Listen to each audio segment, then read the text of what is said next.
I thought that they were angels, but to my surprise, we climbed aboard their starship. We're headed for the skies.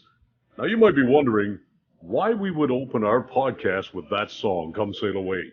Well, I'll tell you, one of our guests today, Guy Malone, used that song title for the title of his book. And the reasons for all of this will shortly become profoundly apparent. Now, welcome everyone. I'm Al Vasso, and we've got a full studio tonight. You know, it's been a wild week, which prompted this podcast, and we're going to go full tinfoil hat tonight. So remember, in case there's a technical issue and the live stream drops, you know, just give us a few minutes while we figure out the kinks and work out the issues and so on. But you can always check back. Oh, no. No, it's okay. We're good. All right. I'm just explaining to everybody that I screwed up. There we go. Repeatedly. We're back.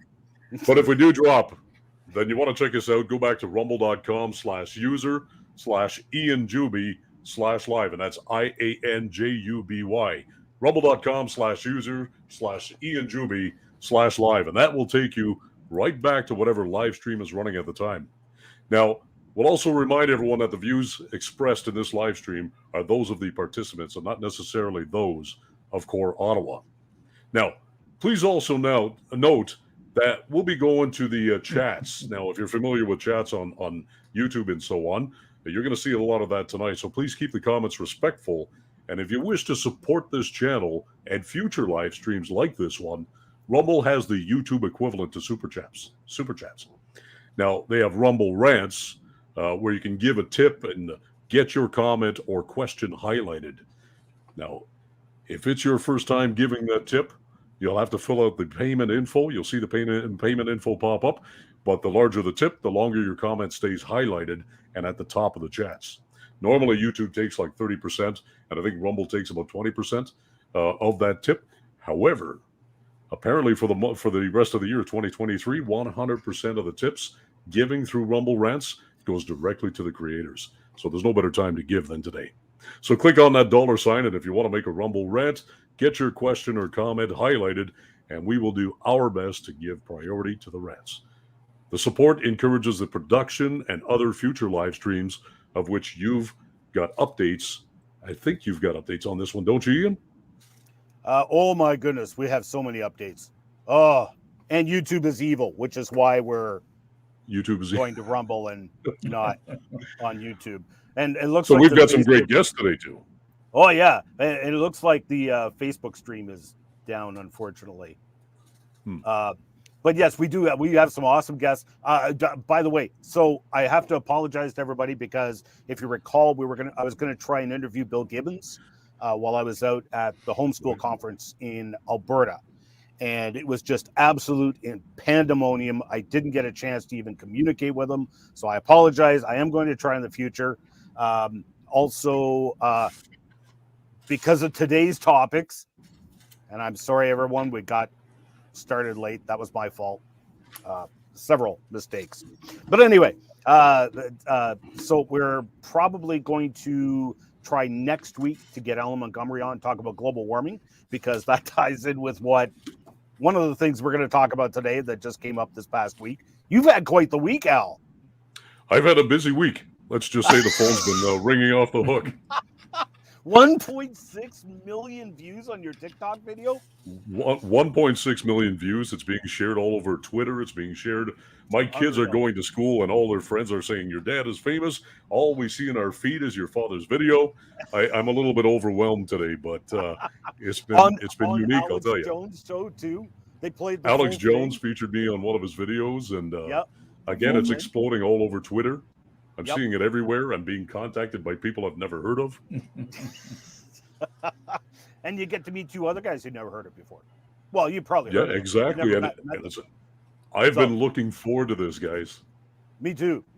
Hey, if anybody, I should throw this out there. If anybody wants my autograph now that I'm famous, I'll charge a nominal fee, and all that'll go to Core Ottawa. Okay, cool. Okay. So, Guy and Joe, do you guys mind, or Guy, or however you pronounce it? Guy, is it Guy or Guy? Guy. My grandmother called me Guy once. Old joke. I didn't even get that joke first time I heard it. Oh yeah, my old Now- college professor used to talk about the bad students. Yeah, he's buried in a shallow grave over there now. It's like, but do you guys mind giving just a quick introduction yourselves? Is that okay? Age before beauty. Oh, that sounds like a dig, Ooh. Joe. That's a dig. Yeah, but I own it. That's okay. It's more of a cue. Yeah. Let's see. Joe Jordan, that's the name. And I'm the head of an alien abduction research group called CE4 Research. And I've been working in this realm, research investigations, for close to 30 years now. I'm also a member of the Mutual UFO Network. I'm state section director for Brevard County, Florida, here where I'm currently living. I'm also international director for the Philippines, which is where I also have a home. Yeah, I was Korea, but I've turned that over to a Korean national fellow that I've been working with, and Right. had joined MUFTON and got his investigator status up. And I ended up being able to switch over and take care of the Philippines as we get sighting reports come in for there. Right. I'm also a safety professional by profession, and I work for a leading aerospace industry here next to the Kennedy Space Center. Mm-hmm. I just threw that on the screen there so everyone sees it. Mutual UFO Network. I'm also a member now. Ooh. I'm not a field researcher, but I am a member. You'll have to work on getting your investigator status up. Sure. Because we're gonna ask you later on if there's anything you can share with us that is of interest. But anyway, Guy, or Guy, I don't want you hunting me down. So Guy, Hey. you mind telling us who you are? Oh, and by the way, before we forget, guys, so my sister-in-law is on Rumble, and she's a huge fan of both of you guys. So I specifically told her, so she's just saying, BFF. Hello. She's a huge fan of you guys, because every time I mention your guys' names, she's like, you know them? It's like, well, they're kind of infamous, and so am I. So but anyway. So Internet famous is what I call it. It's not the same as the same as rich and famous. Trust me. That's right. It's not the same as fame and fortune. And There's a reason that they're separated in those phrases. That's right. It's a different infamous. Yes. Anyway, Ian. Who are you, Guy? Just a guy, native of Nashville, Tennessee. I now live in Roswell, New Mexico. Over 20 years ago, I began writing a book after the Heaven's Gate cult suicide. I began writing a webpage where I outed myself as a childhood experiencer of what people was calling abduction. After I got saved in my 20s, I'm like, I don't think so. I don't think this is really aliens. I think it's demonic, and started doing some study on what we call Ephesians 6:12, spiritual warfare and things like that. After the cult suicide, I self-published my book online. I got a quick link from artbell.com. If anybody still remembers back in the day. Yes. And the song that you played, Come Sail Away. The original was Come Sail Away, UFO Phenomena in the Bible, that I put out in the 90s as a webpage. Took it to Roswell as a self-published book and started. Joe reached out. I got networked with a few other people, organized some conferences, and just hung around in Roswell doing the hey, this isn't what you think it is. Here's a tract, here's a book, here's a website. Don't shoot me. I like it. Okay, John Webster's in. Oh yeah, I'm going to bring John's name up as well. So John Webster's in.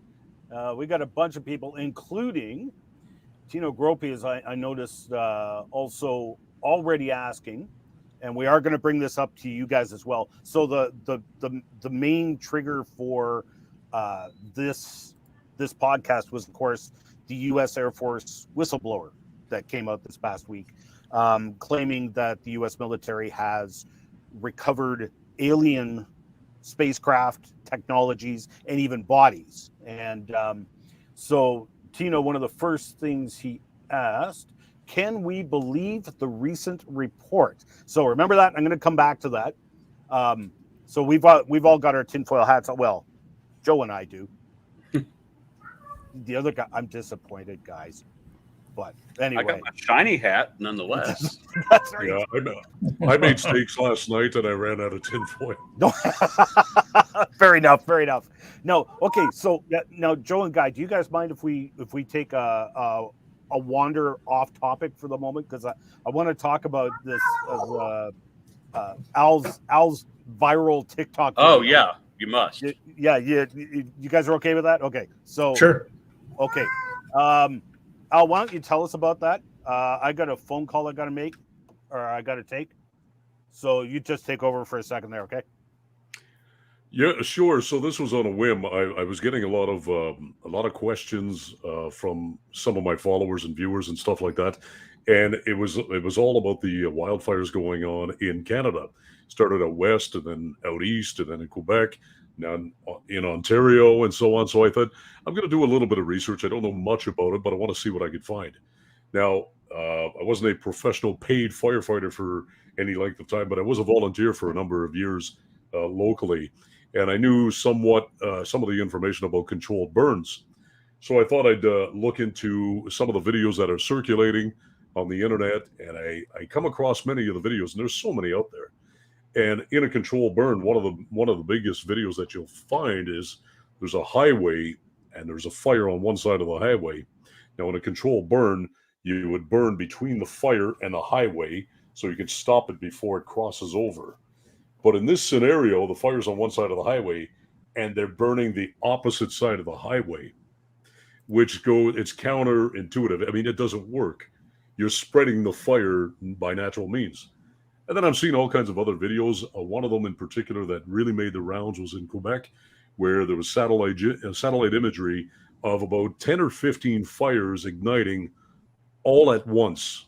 Not one, then two, then three. And we're talking, I'm sorry? I've got that video, by the way. Yeah, so they ignited simultaneously all at once, which again it just seemed one or two coincidental, perhaps. This is the one. But you could see them popping up like all at once. There's 10 or 15 of them. I think there's a little, it's okay to question this and to see what's going on.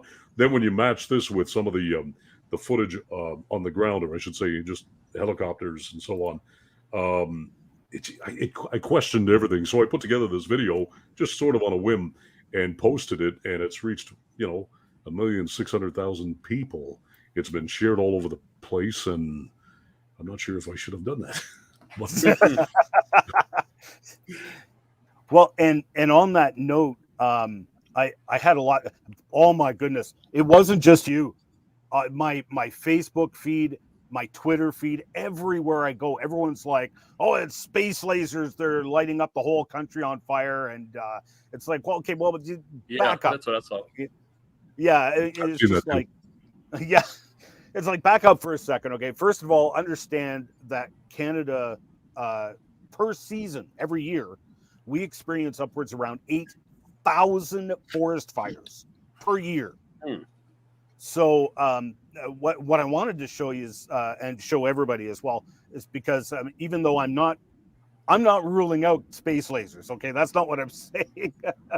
But I am saying that this is completely explainable by natural means. Actually, you know what?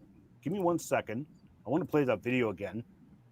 So this was by... Here's today. All of southeast Quebec just caught on fire, guys. All of it. Insane. So, whoops. Wrong button. So what I wanted to show, though, was that, so everybody understands, okay? So these fires, you probably can't. Can you guys see my mouse pointer on the screen? I don't know if you can or not. I cannot. No. Okay. Maybe what I'll do. Anyway, you guys can see the fires. You can see the smoke streams. So the thing is, those fires could have been burning for a week. So in other words, it's a perfectly clear day. What you are seeing is winds picking up. So and I saw this up in Northwest Territories back in 2014. So John Webster, who's in the chats, and John was actually the one, I was texting him yesterday, just asking them to recount Northwest Territories in 2014, because we were working the Hay River rail yard with CN. He was the yard foreman, I was the conductor, the brakeman, and we had an engineer up there as well. And it was unbelievable what happened. So I'm going to show you. Before you do, Ian, one other thing that one of my viewers pointed out, he had taken an overlap of the most dense fire regions and so on throughout of Canada, and then the most dense populated areas. Mm-hmm. And when he overlapped them, they were eerily similar. Where he pointed out also, if you look at northern Quebec, which was equally as dry and so on, and other places, why aren't fires popping out there? Why are they just popping up where, kind of the people live? And so people kind of put that to match them together with the WEF and their map to push people into cities and that whole sort of thing, those 15-minute cities. So it was kind of interesting. Right. And it is. And bear in mind as well, like over in Alberta in particular, I've had friends who were evacuated from the fires over there, and it was encroaching upon the cities, even endangering the cities. And again, what I want to keep repeating is this is not the first time we've seen this. 2011, the Slave Lake, Alberta fire. It took out like 35% of the buildings in the whole town. And it was not a small town. It was bigger than Deep River. And I went through there. I had spoken in the church there. I was on tour at the time. I had spoken in the church there 1 or 2 years prior. And oh my goodness, I've forgotten his name. The pastor that was there. I even wrote it down so I wouldn't forget. Yes, Sid Chalmers, who may even be watching right now. So Pastor Sid, I spoke there with my museum a couple of times, came back 1 or 2 years later after the fire. And I mean, the church was gone. All the buildings in that part of it was like the apocalypse. So it's not like we haven't seen this before. And it's also, so I will show you. So this is 2014. We're up.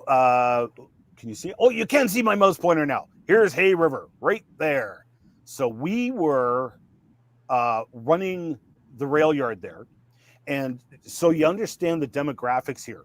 This is the Mackenzie River here, which goes all the way up to the Arctic Ocean. So they run barges up there, right? So this feeds supplies to all the Canadian high Arctic, and they also have ice roads in the wintertime, so which also feeds it. So the vast majority of everything we brought in on the trains was tank cars of fuel. And so we had, I was asking John about how many cars we had at the time, because the yard could fit 30 cars per track. We had 3 tracks, so probably 90 cars. Then we had this track across the road, which we also stuffed cars in. We're talking like, and then we had 18 cars down at Imperious Oil, and then another 6 cars of cargo flow. So we're talking, 130 rail cars of, I think it's 235,000 gallons each. We've got this field of rolling bombs, and we were literally surrounded by forest fires.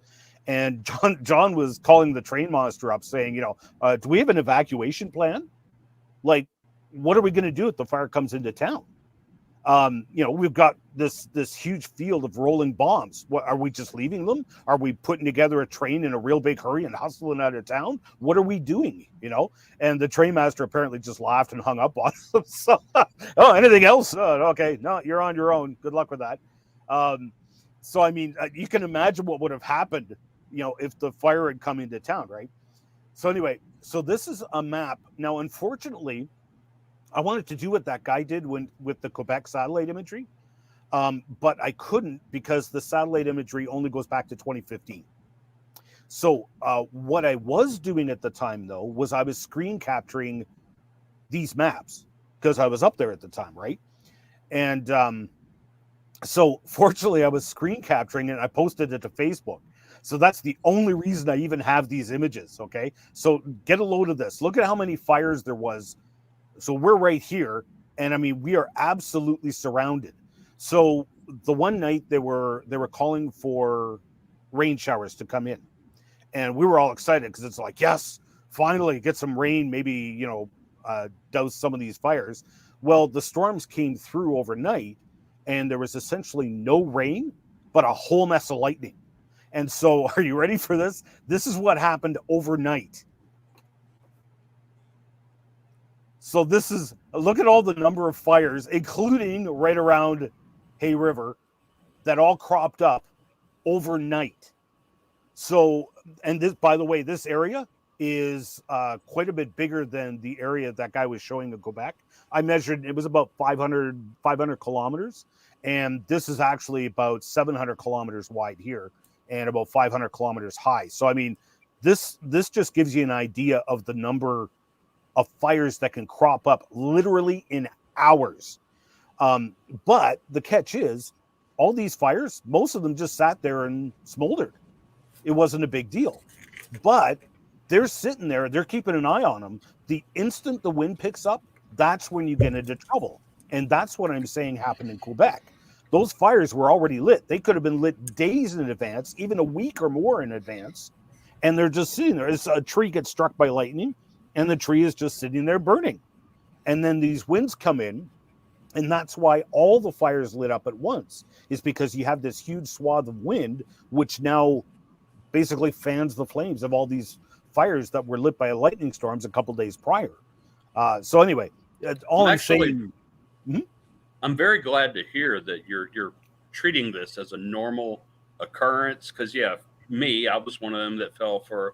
Oh, well, I ain't saying it was aliens, but it was space lasers. Right. I saw that going around. But just today, by a big stroke of providence, I'll say, is where I work downtown Roswell. I told you a little story on that. A woman from Canada was in today. And I was like, oh, wow, I bet you're really happy to, you picked the right time to get away. She just looked at me like, what, you mean those fires? I'm like, well, yeah. She goes, happens all the time. Yep. And I was like, really? She goes, yeah, the orange New York. That's what's weird to us. It's those pictures from New York that's getting all of our American attention. But there's meatpacking plants and there's other stuff happening all over the country. Train wrecks that I'm like, that's a lot to be a coincidence. But the Canadian wildfires don't fall into the conspiracy ploy, I guess, apparently, do they? Well, they could. They could. And I'm not. They could. I'm also not ruling it out. I want to be careful about that. Well, if you don't mind, I'll bring one up. Okay. And it's not that I haven't seen this one before, but my tinfoil hat's working. So, first of all, I did read CBS made a comment.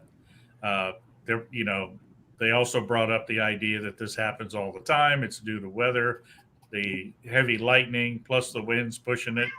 But they did have one little paragraph where they made a comment about there's also the potential a lot of these are coming from those nasty, what do you call them, train conductors flicking their cigarettes, as they go across the country. It's way more than that. Yep. I've lost count of how many fires my train started over the years. From smokers? Well, maybe even just sparks coming off the wheels as you're stopping and braking. The sparks are coming off the wheels. In one case, I was taking a train back from Winnipeg to Sioux Lookout, and we derailed on a corner. So we're dragging a car 4.5 miles. We lit 3.5 miles of forest on fire because as the wheel is rolling along, rubbing on the rail, it's literally machining steel off the face of that wheel. And so these red hot shavings are coming off. And literally, we lit 3.5 miles of forest on fire. I'm walking back after we got hit with the hotbox detector saying, dragging equipment. So I walk back and I come around the corner because the engineer's like, well, hey, take a walk back. See if you can figure out why we derailed, because we didn't know why, right? It's just we got a wheel in between the rails. And I walk back around the corner, and as far as the eye could see, it was like 3.5, 4 foot flames on the rail bed. And just as I'm walking up to it, here comes this water bomber right at me.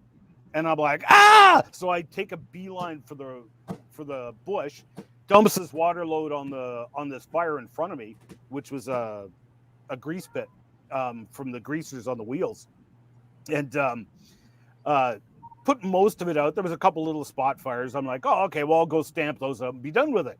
And just as I walk over there, and the rails had kinked about 3 feet to the north. And I'm like, oh, well, this is why we derailed. Well, actually, it was just the heat from the fire, right? Expanding the rails and kinking them.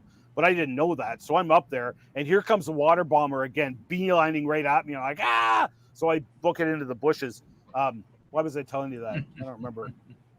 Anyway, that was only one. The brakes, we put the brakes on the train. That generates heat on the brake shoes.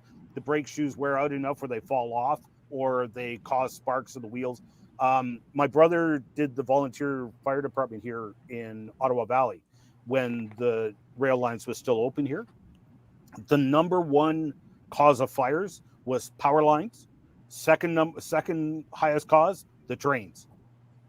So it's just, in all these derailments, everyone was like, oh no, this is this is all deliberate. I'm like, actually, no. It's the Russians.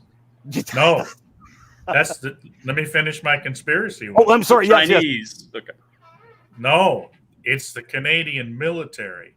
I believe this is possibly a military exercise to practice for the takeover of the northern part of the U.S. All that smoke you saw on New York, Clearly, that's full cover for the military to move in mass across that border and not be detected. Keep complaining. We'll send you some more smoke. So we're here to talk about alien invasion, and the best you got is Canada's going to invade. This is true. There's also arson, right? There are a number of people that have been charged with setting some fires across the country as well. Oh, and thank you for bringing that up. I meant to mention that. So these fires, which I've still got on the map, I've still got this up. So of all these, I think there was 385 fires that season, and at least 13 of them were caused by humans. And the Slave Lake fire, for example, was determined to be arson. And at that time, when the Slave Lake fire happened, everyone was screaming, "Oh, global warming!" And then it came out it was arson, and nobody has ever been arrested. So we see all kinds of similarities here, which the global warming thing we do have to get into, which is why I'm going to have Alan on. Alan's, by the way, Joe and Guy, you don't know Alan. He's on our board. He's a statistician. An incredibly knowledgeable guy too about some of the points he brought up to me about climate change and global warming. It's like, boy, I never thought about that. I always just talk about the ice age. Everybody agrees the ice age happened. Obviously, that's a way colder Earth than it is now. That all melted, all that ice went away, and the world warmed up. Is that global warming? Yeah. So was that caused by Neanderthal man's factories? Anyway, he would bring up points like in Iceland, there are glaciers which are melting back now. Those glaciers are named, get this, they were given their names based on the farms that they overran. So there's farms there. Wow. And a glacier during what they call the Little Ice Age, glaciers moved in, leveled the farm and buried it under a glacier. And now the glacier's melting back and exposing the farm again. So you can see all this now, right? You can see the remains. It was all there. And so his question was pretty simple. Is the Earth going back to what it was? the normal temperatures, or is it global warming caused by mankind? So anyway, we're getting off topic, but this does tie in with all this, and we'll tie in with the podcast next week. Let me just go to the comments real quick here. Moosesk 777, woman arrested for intentionally setting fires in woods near Sook, BC. Yes, there was arsons, including in Alberta and including here in the Northwest Territories during 2014. And let us also not forget 2016, the Fort McMurray fire, which pretty much leveled the entire town. And again, another similar case, right? So it's like, I get it. I'm not ruling out things like government coordinated attacks and sightings of fires. I can't rule it out, obviously. I'm just saying it's not like we haven't seen this before. That's what I'm saying. Yeah, I think we just haven't seen it at this level. This is from coast to coast. Yes. I mean, I don't think we've ever seen this from BC right down to the East Coast, right across the country, and all at once, all in just a short period of time. I think I think this is why most people are questioning it, including myself. I'll be honest. I question it as well. Could this be coordinated? Right. I believe that it is to some degree. There's instances of arson and maybe trains setting some fires and all this other stuff. But I think to some degree there's got to be some kind of, something to question there. What it is. Right. Okay, I'm going to stop this. I still think it's aliens, though. And that's what we're here for. Exactly. Stop. There we go. Speaking of which, okay, so you know what? Do you want to cover anything more on that, Al? Am I missing anything? No, I think that pretty well covers it. It's fairly recent. I think we're going to see over the next week, 2 weeks, what comes of it. Yeah. Okay. Good. And so, just I didn't hear because I was on the phone. So you explained to everybody about your TikTok video? I did. Okay. Yep. And did you mention where they can find your TikTok channel? No, I didn't, but it's simply my name. So Al_Vachon. Right on. Okay. TikTok. You can find me there. Okay. So let's come to this. I've been looking forward to this one, boys. Yeah, me too. Let's see if I can figure out the technology here. There it is. Share screen window. There we are. While we're waiting, Joe, with every purchase of your book, did we get one of those hats? Oh yeah, absolutely. just inside the cover. You don't wrap the book in it? No. Ooh. That's an idea, though. Right. Okay. Doesn't let them go. Oh, okay. So Tino Gropey asked another good question, which is going to come up, so I should address it. Are these fires, like most of ours, a result of the extreme environmentalist agenda that doesn't let them clear out the deadwood? Very, very good question. That is. No, because first of all, most of this is extremely remote. And like I mentioned as well previously, it's like 8,000 fires a year. It's just everybody's noticing all of a sudden, right? But there's none of that going on up there. The other issue as well, which most people don't realize, there, like some people are saying, well, it's really wet around here, which it is. I mean, I was not the only one here in the Upper Ottawa Valley. The water table came up so high this spring, it literally flooded my entire septic field. The water table was higher than my leach field. So it's like I couldn't use the toilet for like a week and a half. There was houses getting flooded out on the river and stuff. And this was only a month and a bit ago. So it's still really wet. The catch is, what do trees produce? Oxygen. Oh. Leaves. Walnuts. Oxygen. Squirrels. Yes, all that as well. It's the squirrels. Oxygen. You ever notice that the only planet there's deaths on is Earth, and that's also the only planet that has squirrels? Coincidence? I think not. We're going to go full tinfoil. But oxygen. So when you get really, really good plant growth, you have this massive swelling of oxygen that's in the forest. That is a huge trigger for forest fires, and it's an accelerant. Yeah, it fuels it. Yeah, it's a very powerful accelerant. So that's the other issue. Now out in Alberta, it's been more because it's more open fields. It's more things like dry grass. They've had a drought out there for, well, I think it's been going on a couple of years now. So anyway, okay. Let me. Oh, John's saying yes, sir. I started quite a few fires with the train. What? How did this happen, John? Squirrel is young when there wasn't any frost on the ground. My water left. Mamalulu saying yuck, but there wasn't any frost in the ground. The water left fast. Yeah, I was not the only one who had problems with their septic because of the extreme high water. Okay, so. Oh, okay. Moosesk 777 also asks, we haven't had this much high temps this early in the year either. No. Much drier. I've seen years where it was this warm, but that was unusual. We had unusually high temperatures with an unusually high snowfall, which all melted, which was what caused the flooding. And so that did go on for a while. And then we had extreme rain. What was it? I think they were predicting 6 or 7 inches of rain overnight. Like it was unreal. And I don't know how much came down. I know it was a lot, but there was weather warnings, flash flood warnings, and all this happening at once, right? So, anyway, okay.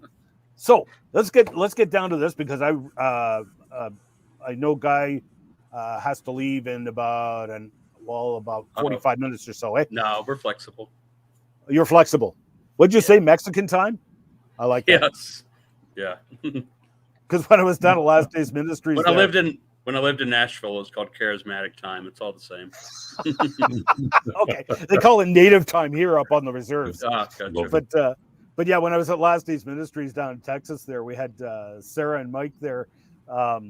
They were having some conversation, and Monsi, who was Mexican, were there, and Mike said something to Sarah about we should do this, and Sarah's like, mañana.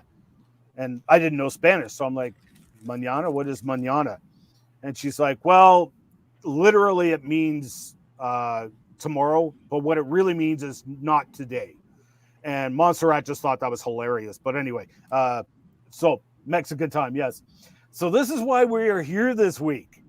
The debrief comes out with this article, whistleblower, David Charles Grush, 36, decorated former combat officer in Afghanistan.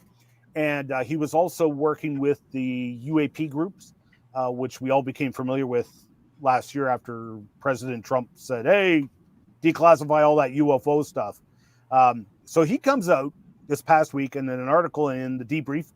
There's the link. By the way, the links for all these are in the description of the video on Rumble for anybody who wants to follow up, including contact info for Joe and Guy, Al's video on TikTok, all that stuff. So that's all there in the references. So he comes out and he's basically saying that, look, the U.S. military has recovered not just alien technology and spacecraft, but alien bodies. So I was going to get Al to ask that question, but Tino brought it up already. So what do you guys think? First question: is this guy legit? I don't know. What do you guys got any comments on that? Do you have any reason to doubt what he's saying, or that he believes what he's saying? Let's put it that way. Well, you look like you were just about to say something, Guy. Go ahead. Yeah. My first answer this days ago was about what do you think of the whistleblower, the UFO guy? And I know everybody in the media, people that this sort of thing isn't what they do with any regularity. You know, this is huge in the media right now. But my first response is, you mean the current whistleblower du jour who's saying that? Oh, see, thank you. You guys get it already. The current whistleblower of the week who's saying that exact same thing. Yep. You guys can go back and, like, I do a talk on the Roswell incident that presents the man-made view of it. Do it, not every year here in town, but people come to town to hear about the aliens, and I get up and do a talk, what really happened in 1947. Anybody that can't make it to Roswell, you go right there where it says mrroswell.com, and there's a link to the YouTube video filmed last time Joe was here, in fact. That was being said then. Alien crash, bodies. I think you, Ian, probably have forgotten more about Bob Lazar incident than I actually know. But 2 years ago, because all those headlines were coming up, and I'm in Roswell, I have to deal with the public. They come in. I started putting together a flyer to give my final opinion on this. If I can, we talked about the share screen factor. I'm going to try and do that right now for you. Okay. And let's see if I can figure this out. Oh, I've got it. Present, share screen, screen sharing tips, share screen. And this is what I wanted you to look at. I decided to meet the people with, yes, that is what the media, the same media, well, never mind. We won't get into the last 2-3 years. But anyway, I present this flyer to people that, is the screen showing, by the way? Yes, it is. Okay. Yep. Yes, I created the URL, thefakealieninvasion.com. Why is there a THE? Because fakealieninvasion.com was already taken. So rather than try to say, oh, no, they're lying or this, that, the other thing. I mean, this is common in the meme world on Twitter, a little bit of Facebook. Yep. The fact that a fake alien invasion is coming for a while. But I just said, yes, here's the headlines that are making it in the paper right now. 60 Minutes, very credible. But what people don't know, going back, or what many people don't know, I think at least one of you guys do, years back, Wernher von Braun worked with NASA, the moon program, the former Nazi. Here's where my Roswell talk kicks in. Operation Paperclip scientists, over 100 of them, were moved here to the U.S., and it was illegal. It was against presidential orders. They paperclipped fake bios over their dossiers to cover up their war crimes because we wanted the technology. In town, live, I do side-by-side PowerPoints of the 1942, 1944, Horton Ho, all these things that the Germans had prototypes of. You compare it side by side with the drawings of what the Roswell witnesses draw, and you're like, okay, game over. This is Germany, 1942. This is what crashed in Roswell, 1947. Yeah, no explanation needed. But you have to get into the conspiracies about the bodies or maybe human experimentation and the memory metal, which is it's called nitinol. It was invented in the 1930s by our government, and it does bend back. Some people have it in their eyeglasses these days. But the bottom right, if you can see that, Wernher von Braun repeatedly told his secretary, as a scientist who knew what the government was doing, that first the Russians were going to be our enemy. There would be terrorists identified. There would be third world crazies. He said asteroids was in the plan. And we've all seen the movies about that, conditioning or programming us. But the funniest one of all, his secretary, what he called aliens, extraterrestrials. And this is where I'm drawing my line in the sand. That would be the final card over and over during the 4 years that she knew him. He was giving speeches for him and with him. He would bring up that last card. Remember, Carol, the last card is the alien card. We're going to have to build space-based weapons against aliens. And all of it, he said, is a lie. He's saying we were going to make up Middle Eastern terrorists. We were going to make up a war on drugs. All of this stuff is just black ops budgeting. I'm sure somebody in your audience has seen the movie The Long Kiss Goodbye or Goodnight with Gina, real attractive tall woman. She was a pirate, and I think Samuel Jackson. The plot of the movie was they foiled a terrorist attack in America because that was being put on by the American government because they were about to lose their funding because they weren't relevant. So they had to go blow up a town to get the funding. That's what I think this whistleblower today, the same as Paul Benowitz's case that Greg Bishop, Joe, you've brought Greg in where he talks about how they messed with his mind. Yep. Anybody that remembers the Steven Spielberg Taken series that was based on lots of good research, they actually had FBI and CIA agents there going to all the early contactee movement meetings in the 50s and 60s, telling their fake UFO story just to get that disinformation out there. Yep. I think I can go into a bit more of my Roswell lecture. I just want to give someone else a chance to talk. The guy himself probably believes he's telling the truth, but someone up higher than him is telling him that, and that person is making it up. This has been in the cards forever. We're going to militarize space to keep us from flying around up there. Unless you're a military contractor, it's pretty simple to me that it's just more black ops. We need an excuse. We need a boogeyman. I've been saying it as of 2 years ago. TheFakeAlienInvasion.com was what I went with, and the other part of the flyer, just for your people that are watching. I actually give this out in Roswell. I've been telling people for 2 years. They're going to be lying about this. It's part of the plan. Yeah, I'm crazy. But anyway, and I send people to our YouTube channel where you can get the talks that we've done here in Roswell over the years and the books. But yeah, you can actually right there. I don't have the cursor on there for you. The hoax alien. You can I'm saying that since the 1970s. I believe him. Right. And if I can just throw in now, Joe, you probably want to add something in there, right? A little bit. I think the same thing. I think this is the new Bob Lazar, something that we were familiar with 20 years ago. And I just think this is the new one. I don't think Bob Lazar was convincing enough to make it work like they wanted to. So let's bring somebody out with a lot more credentials. Okay. Right. And it's still, there's nothing to show for this. And if you really have listened over the past 3 or 4 years, since first Lou Elizondo come out, now you got, Semivan, and you've got, what's his name? D'Souza, all these former FBI and CIA guys coming out and talking about this whole thing. But if you listen to them, they're all saying something different. The one common thing that's between them all, the ones that are out talking, they're all experiencers. Listen to their stories. These guys are actually experiencers, abduction experiencers. How this ties in, I'm not sure.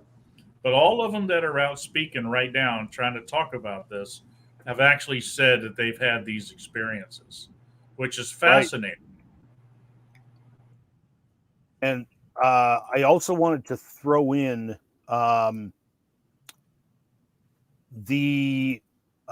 you mentioned Operation Paperclip. Let us also bear in mind, it wasn't just the U.S. In fact, the Russians got more Nazi scientists than the U.S. did. Operation, I'm probably going to butcher this, Operatskia Oshavyaskim? How do you say? Osavyashem. Okay. Operation Operatskia Oshavyasim. So that was their version of Operation Paperclip. They got more German scientists, Nazi scientists after World War II. And of interest, they were the ones who captured the Nazi rocket base where the V-2 was developed and built and flown, and also where it is believed the Foo Fighters launched from. So whatever these Foo Fighters were, for those who are watching or maybe not be familiar with them, they were orb-shaped flying craft that were towards the end of World War II were basically flying around and harassing the what do you call like the Allies? Thank you. I knew there was a word for it.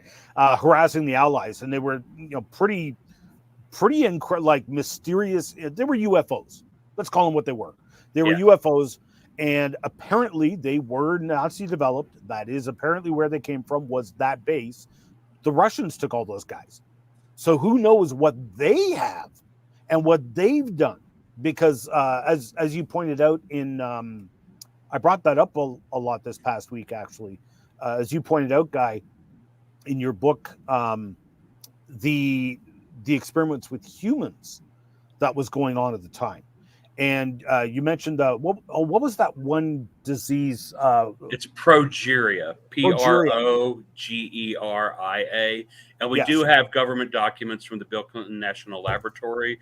Hat tip to Nick Redfern that showed that there were progeria victims, dwarfism, many other anomalies that parents in the 30s and 40s would have just been happy to, cast off there because society wasn't ready to deal with that kind of. But when I first stumbled across this Operation Paperclip, and because when I moved to Roswell, and I would hear people tell me what their grandfather said and uncles and pillars of the community, I was like, hold on, am I wrong? I had to, 20 years ago, I had to kind of, what if I'm wrong? God, show me, and yada yada. But I typed in, it just hit me out of the blue, symptoms: bald head, big eyes. I wanted to assume that the victims were telling the truth. What did they see? And Googled, wow, good job. Google took me straight to progeria.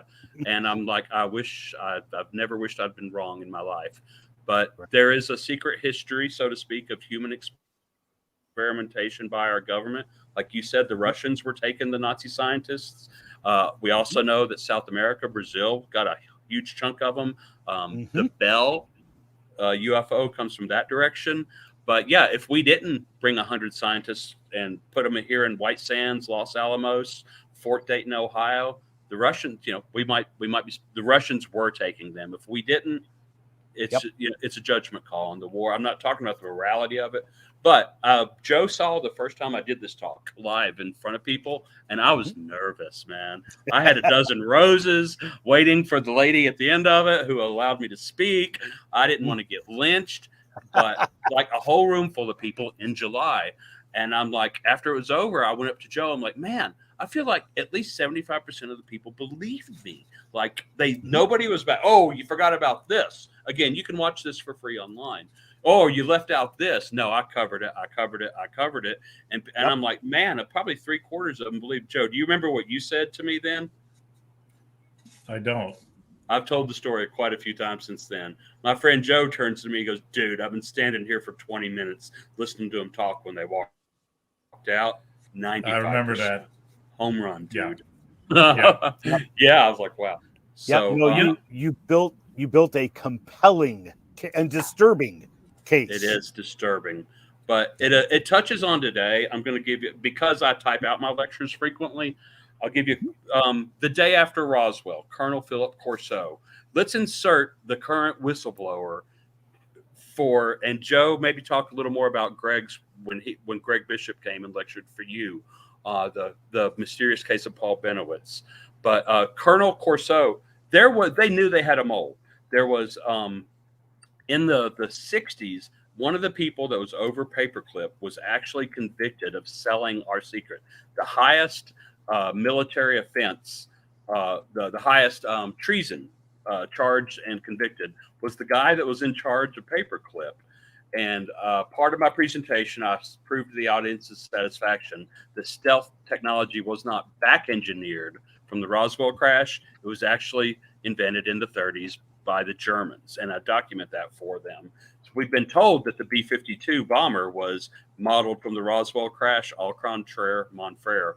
But the question's going to come up once Colonel Corso, deathbed test. I mean, you talk about credentials, you're not going to top this guy on the day after Roswell. So I have to deal with it. In the introduction of his own book, he talks about an act of treason that was happening, and they were looking for moles. So me reading my own writing, why would someone in the government do that to the military, to those under themselves? Colonel Corso tells us the answer. Because in 1962, he was trying to get to President Kennedy about this treason information. But how intelligence and counterintelligence sometimes work when they think they have moles, and Greg Bishop would back this up, is that they're trying to figure out who to go after. So you give one person some top secret intelligence data or experimental technology. I was going to bring that up. So yeah, you tell them it's Russian. We smuggled it. You give someone else the exact same files, and you tell them, well, that's created from Tesla technology that we're hiding from the world. We're going to farm that out and let GE or Westinghouse get the credit. You tell a third person it's from an extraterrestrial craft, and none of the truths have to be true, but you create some documentation, you give it to 3 or 4 people, and then you sit back and you see which lie makes its way to the Soviets. Bingo. Ooh. Yeah. And then you know who your mole is, but you got 4 lies. So Corso, I believe, told the truth as he knew it. Yes. He was not given the truth. And Paul Doty, Richard Benowitz, Bob Lazar, du jour of the week. Here we are. I apologize. I don't even know the man's name. Just the whistleblower. He can't tell us. How you pronounce it. Yeah, he can't tell us because it's top secret information. So he can't really say it. So on Facebook, when that came out, I just replied, source. Trust me, bro. Do what you will with it. Yep. I was gonna bring that up because specifically with we lost you there, guy. Oh no, sorry, I'm looking at the wrong video. You stopped. Okay, sorry, I'm confusing myself. Yeah, I was actually gonna bring that up because with Bob Lazar, so many details because of my own research into anti-gravity of it. I don't know what to call it.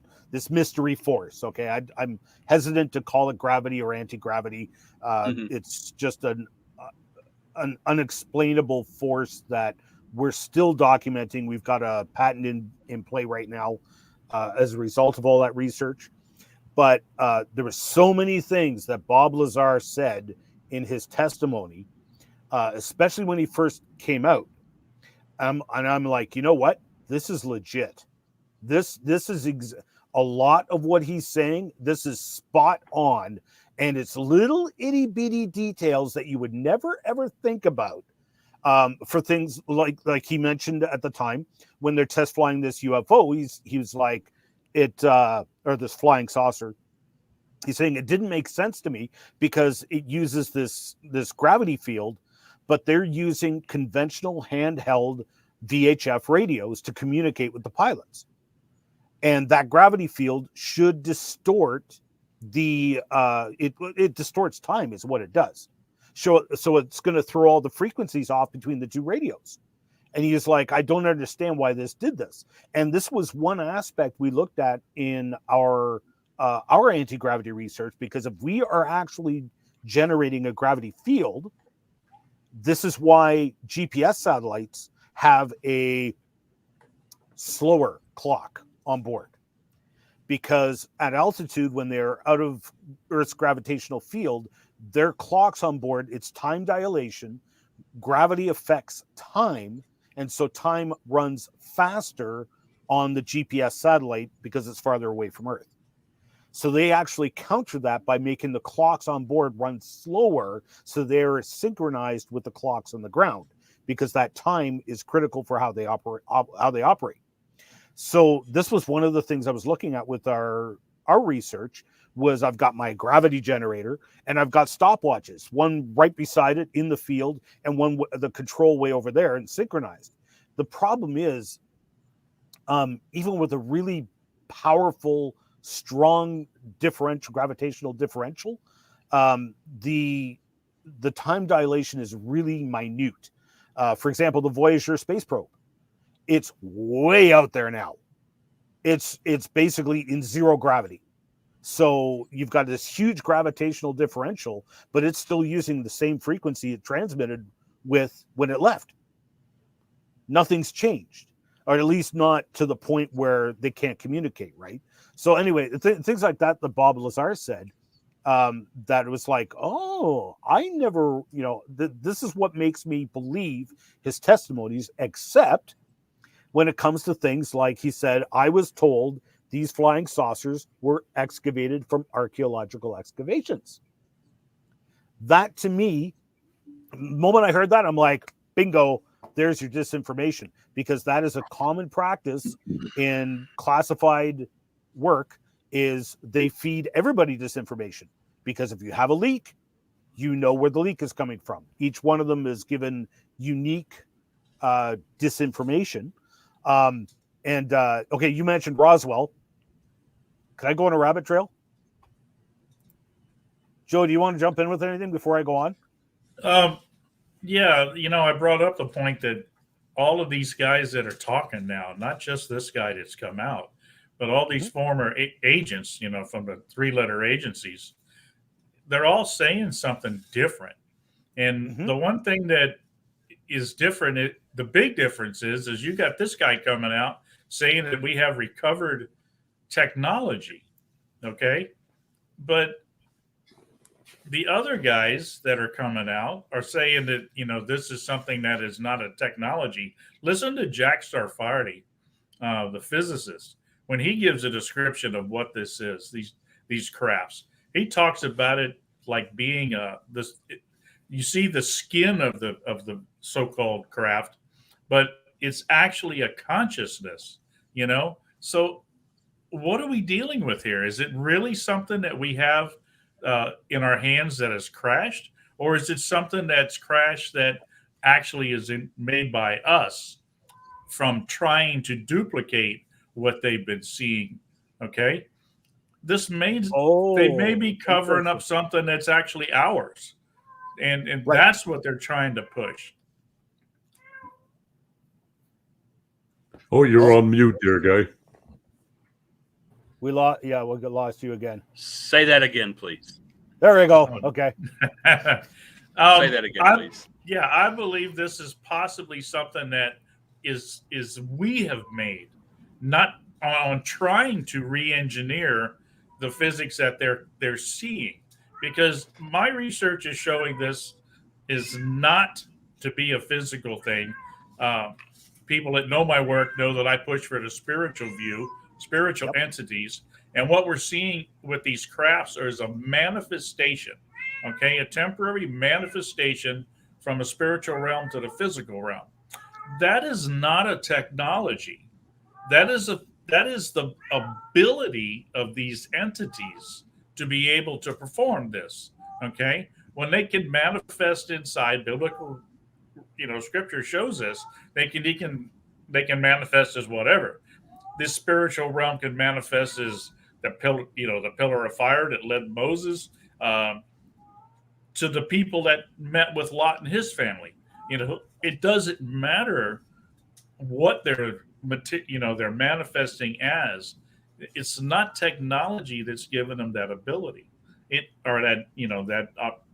ability to do that. It's their natural ability as a spiritual entity to do that. But I think that the scientists have having to try and duplicate that, and this is what we're seeing is craft that we've made. Right. So they see a supernatural spiritual event, a sign in the sky, a light, and they can track it just the same as you said when the angels visited Lot and ate with Abraham as well. They're normal, they're physical, they ate the food. Here's a deep theological question. When angels come and visit with Abraham and they eat meat and break bread together, do they have to poop later? Yes. They become as physical as they need to be to do what they got to do. Wrestle with Jacob, grab Ezekiel by the hair and go through all those wild visions he had. But and then they disappear and they go back to their natural state, is what you're saying. So It's America, it's the military witnessing that, and they're trying to recreate. Trying to recreate it. That's what I was trying to wrap my head around. I don't think that what we're seeing is downcraft from something that's outside. If it is, the other option here is that this is part of that strong delusion to make it even more reinforced. Because the things that they're talking about finding, the few people that have talked about being able to see it or have access to it, are saying that the elemental structure of the material is something that we couldn't manufacture. Okay, could they leave that here? Possibility. Or could they take something that's already here and change it to where it can be left here? Right. Okay, but that doesn't mean it's extraterrestrial, because there's nothing that they're finding that is outside of what already exists. They're manipulating. They're not creating something. Mm-hmm. And on that note, with what you were saying about Roswell there, Guy. So here in Canada, we actually have not many people are aware of this. We actually have like the Canadian Roswell, and which many have actually said is better than the New Mexico Roswell.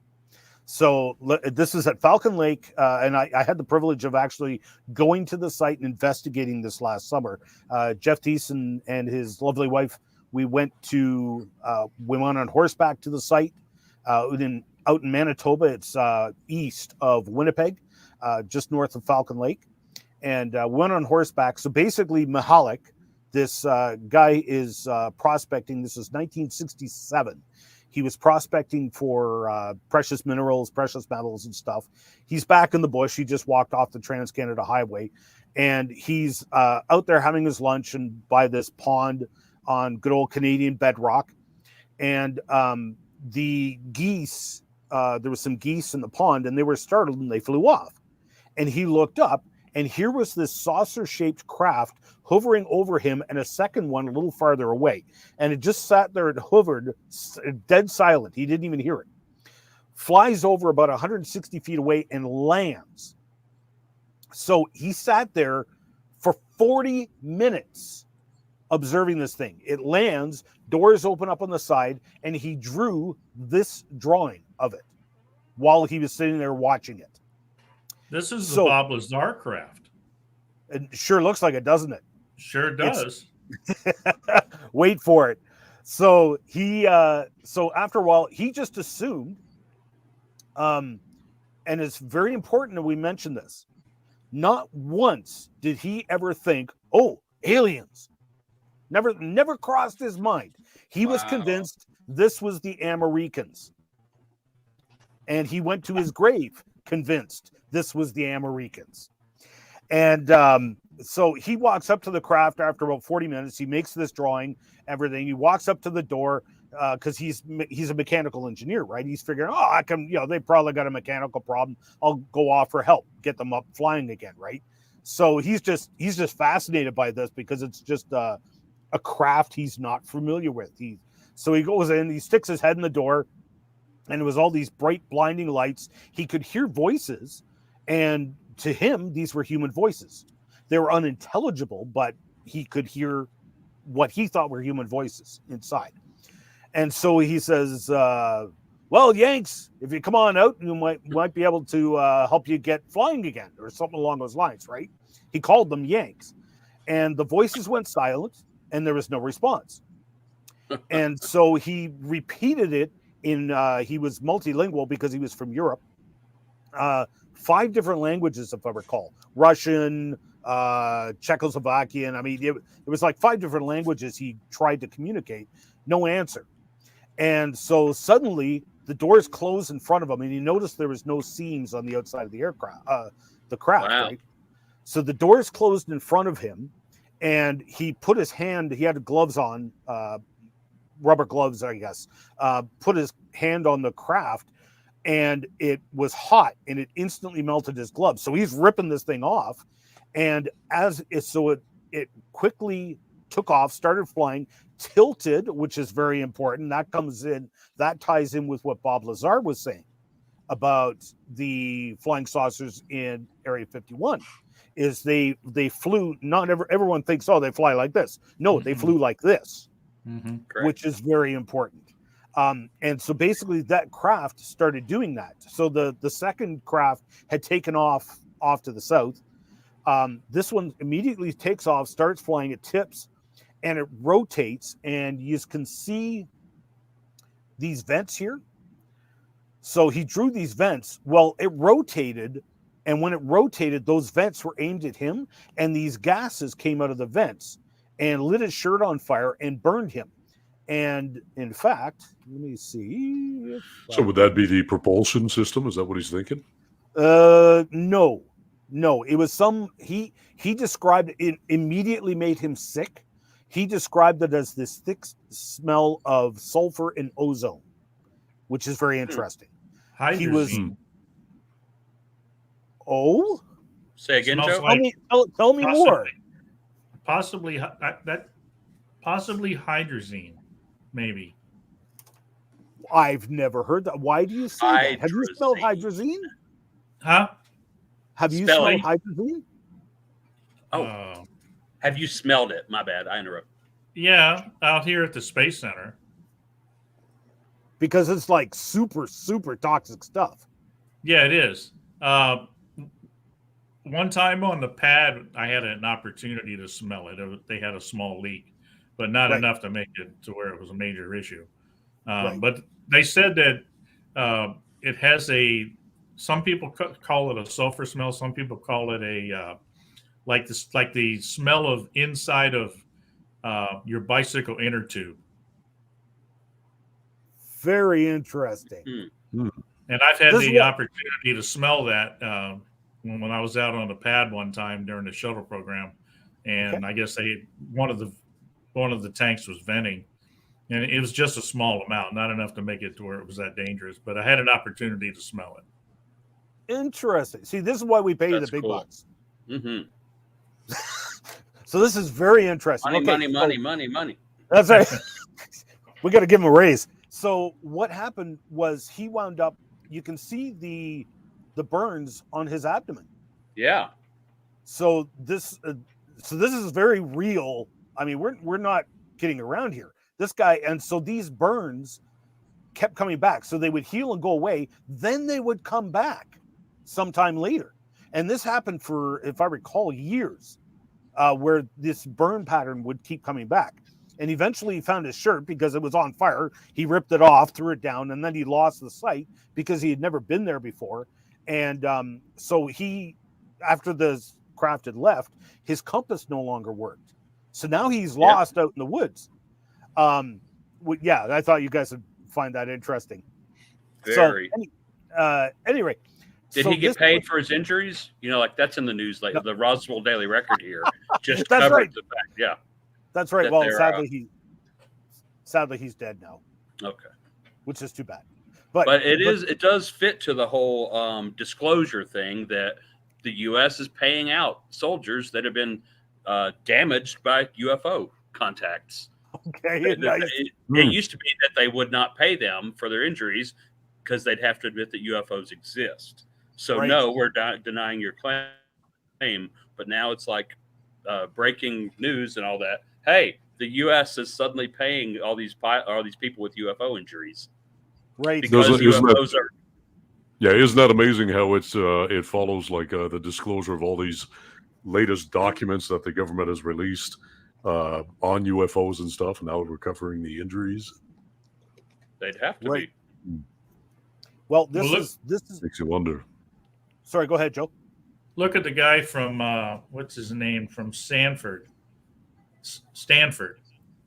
The scientist from Stanford that's been talking too. I'm trying to remember his name.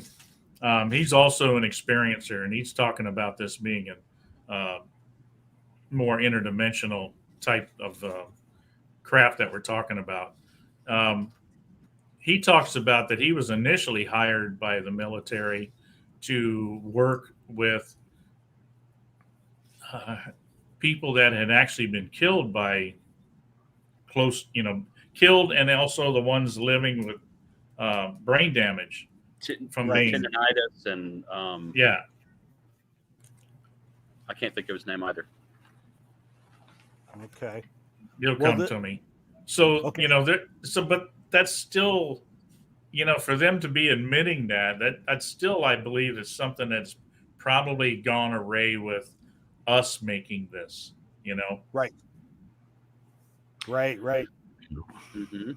So this is the actual site where the UFO landed, and I had brought my Geiger counter along. There was high background radiation, but nothing severe afterwards.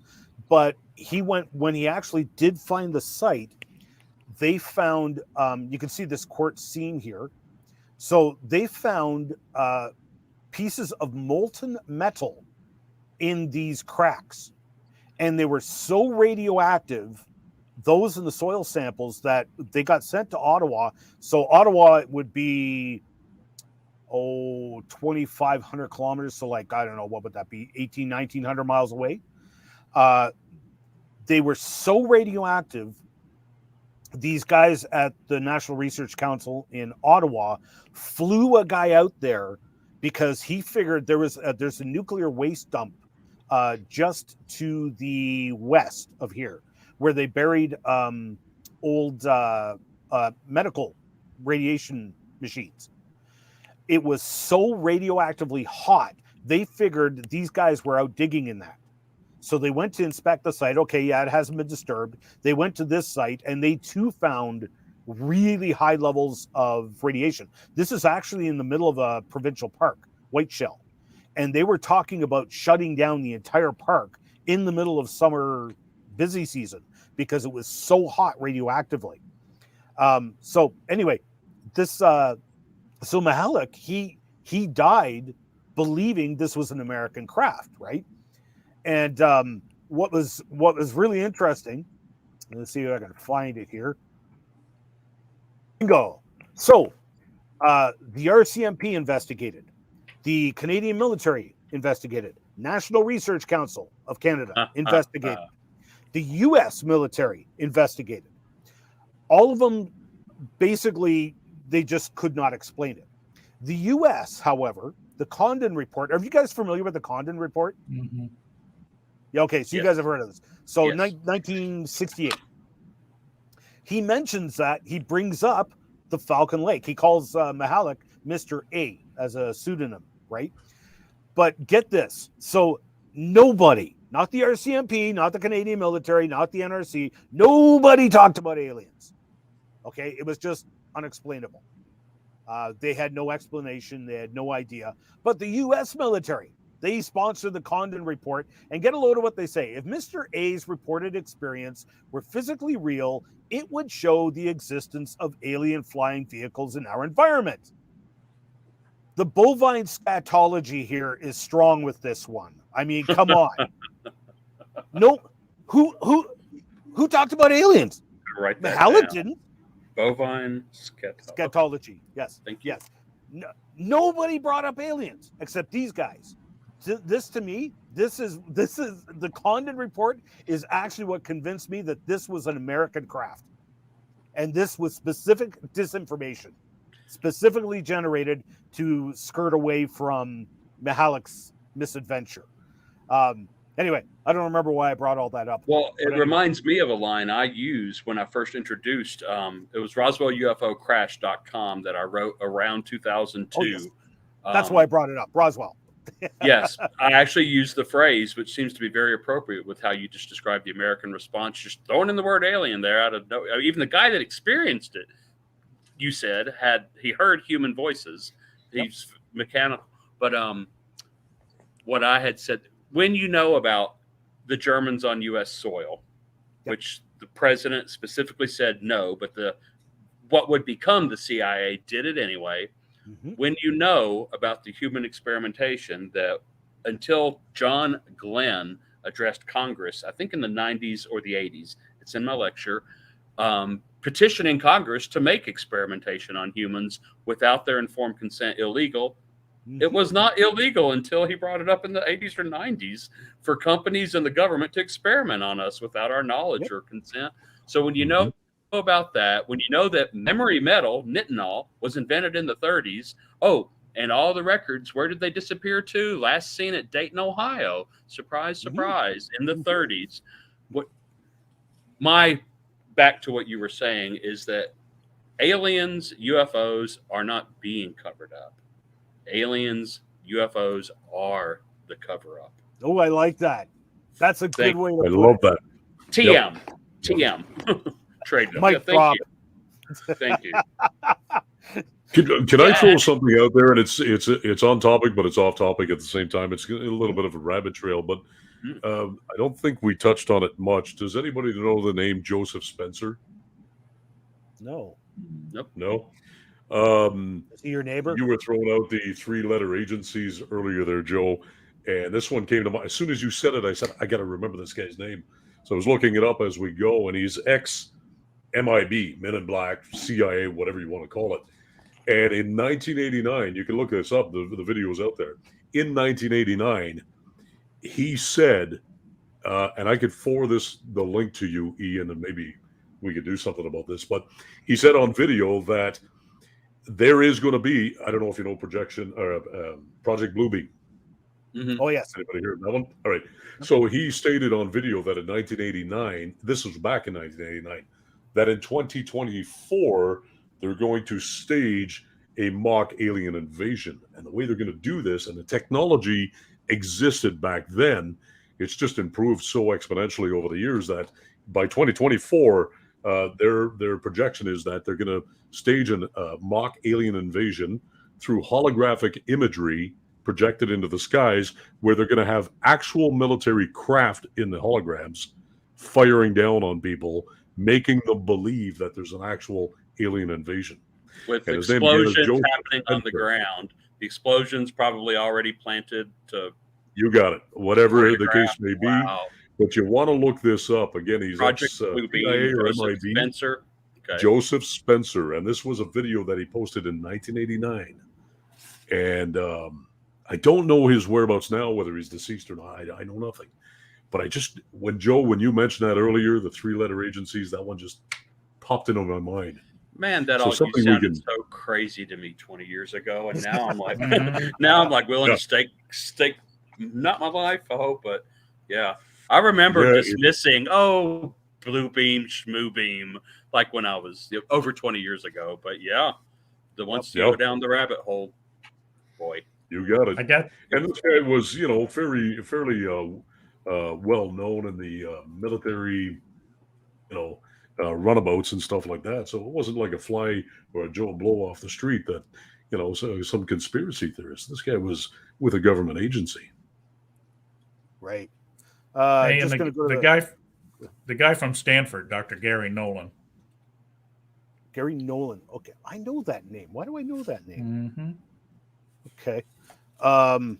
Just going to the comments here on Rumble real quick. Sir Alexanderful. Sir Alexanderful. I like that. So happy to see you back sharing your wisdom, Ian. God bless. Thank you. God bless you as well. They got more oxygen in Canada than other places. Well, currently, yes. What was that website mentioned? Something about not aliens. I think that was you, Guy? The flyer I give out is thefakealieninvasion.com. Okay, And thank that you. will take you to really just a flyer I have at the rock shop, Ancients of Days, Rocks Crystal. Joe, you've been in the store, Sure. right? Yeah, I have my book, your book, a few at Gary's, and a few other things around there, in a little display that he allows me to have this part of his shop to help get this ministry going. So I have a flyer that I was addressing, 2 years ago. All this stuff is in the headlines. Disclosure. Turned out that was all as soon as the guy associated with Skinwalker Ranch, help me out, Joe, as soon as he got pulled off the project, like all those headlines from 2 years ago where they were, that was our bad. That wasn't really happening. There was some like real optimistic alien-eyed guy working with the government then, and they were believing his record. You might know it better. But yeah. I need to add some links. I would love to get that blue beam. I think you said Spencer, Al. Joseph. I need to add and update that, because the blue beam is very holographs up in the sky, coordinated with explosions on the ground. I mean, the whole constitutional yada yada yada last 3 years. I'm one of those guys. Sorry. So, but it's just still. What's next? Nothing's going to shock us anymore. Okay, aliens are real. Anyway, I got my rent's overdue. That's right. That's the climate we're in right now. Good time to slip this stuff in. Yeah. There's still a detrimental aspect to this whole phenomenon, though. And that's the part I hit on the biggest is everybody that gets involved in this, that does get involved.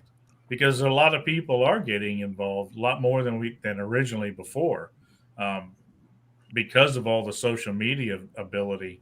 But people that actually get involved in this, they go down that rabbit hole. It all has the same consequence. Everybody that gets involved, the same consequence can be seen. And the outcome of this phenomenon, involvement in this phenomenon, is that it takes your eyes away from the one true God. It gets you to distrust the one true God's word, which is everything, that is the only thing that we have. But that's the outcome of this phenomenon, being involved in it. And sometimes even in just the littlest manner, it puts you in that position. Well, how does this work with the Bible? It always comes down to, well, maybe God didn't say that. Maybe that's not what he meant. And that's just the same thing we talked about coming from the garden. It's the same Genesis lie. 3, it's the same did effect. God say? Exactly. So the same thing is happening here. And, this is part of the whole bigger game that I think that we're seeing happen. If you take God's word and you realize that it's about the prophecies in the word, it shows you that he is God, because all the prophecies that have already been fulfilled to this point were 100%. There's evidence for all of them that have shown fulfillment. There's no fortune teller in the world that reaches maybe 25, 30% if they're lucky. But yet people want to trust these soothsayers instead of God's word being 100%. But keep in mind, if God's been 100% all along, there's a good chance it's going to be 100% till the end. And if you're looking at what's coming in the future, all this is just lining up. Because when you start taking people's eyes away from God, you got to give them something else to look forward to. Okay, you got to give them some direction to be looking at. And this phenomenon is also tied in to the whole concept of bringing all world religions together. They're all working hand in hand, and Scripture talks about this happening in the future.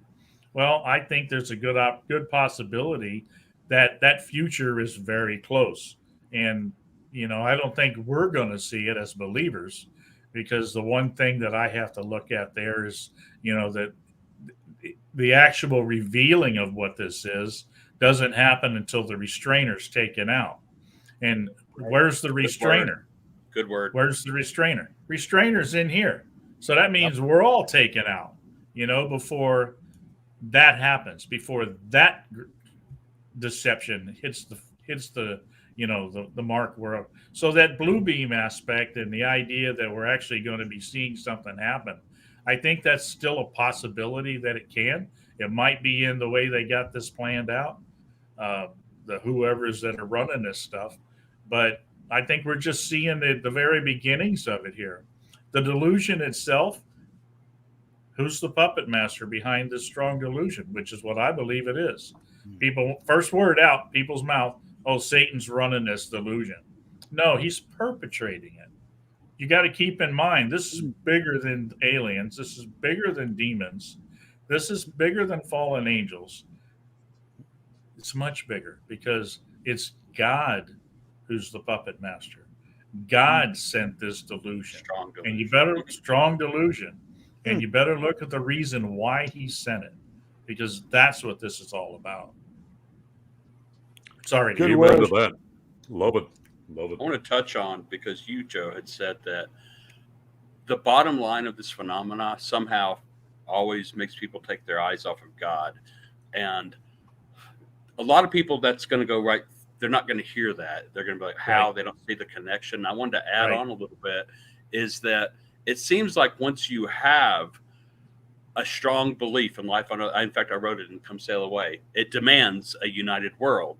Politics, religion, money all comes together. Yeah, just as the Bible indicates that that's what was going to happen. But when you say, because people start thinking, even when they're 12 years old, it's like, well, if there's aliens out there, maybe we're not that special after all. Mm-hmm. And, well, they're not descended from Adam, so they're not sinful, so they must be perfect. I thought that they were angels is where that comes in. Right. But the other video that's on my web, mrroswell.com, that's not because I made it as mayor, by the way. That just came up with that. It's very memorable, and it links to everything. The other videos where I handle the spiritual aspects of this. But I'm not opposed in any way to the idea of life on other planets. I'm not opposed to the idea that it's even here. I'm waiting for the believers in that phenomena to show me the evidence. The same as, I'll tell you why I've got such a, I don't know if I can say the right word, but why I focus on this Roswell UFO crash is that if it's real, if aliens crashed in Roswell and died here, no doubt about it, it's probably the second most important thing that's ever happened in all of human history.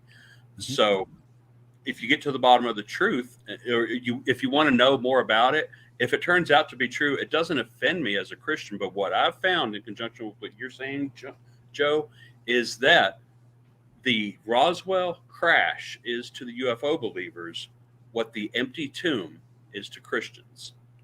Exactly. Yeah. It's that one final, the line gets drawn here. This is either real or it's not. Did Christ resurrect from the dead? Now, I can't prove that to you scientifically or in court or anything like that. I will freely admit that is my religious belief. I may or may not be able to support it or convince you of it. But if you're going to talk about aliens with no shred of evidence whatsoever and demand that I believe it, well, what's that called when you strongly, strongly believe something that you can't prove? It's faith. UFO believers, honestly, I mean, and this probably covers half the country at this point.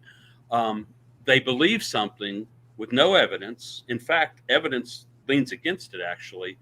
Well, that's a religious belief, okay? And this is America. You're welcome to have it. But, just don't call me stupid for not believing in your unproven religion, okay? My religion tells me I have to be nice to people who don't believe in my religion. I really wish the UFO community would give us the same break sometimes. Oh, absolutely.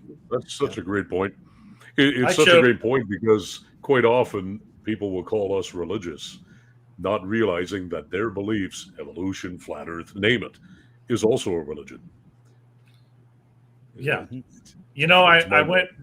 I recently went to another UFO group down in Palm Bay and sat in on their group. And I got to talking to the people there in the group while I was there.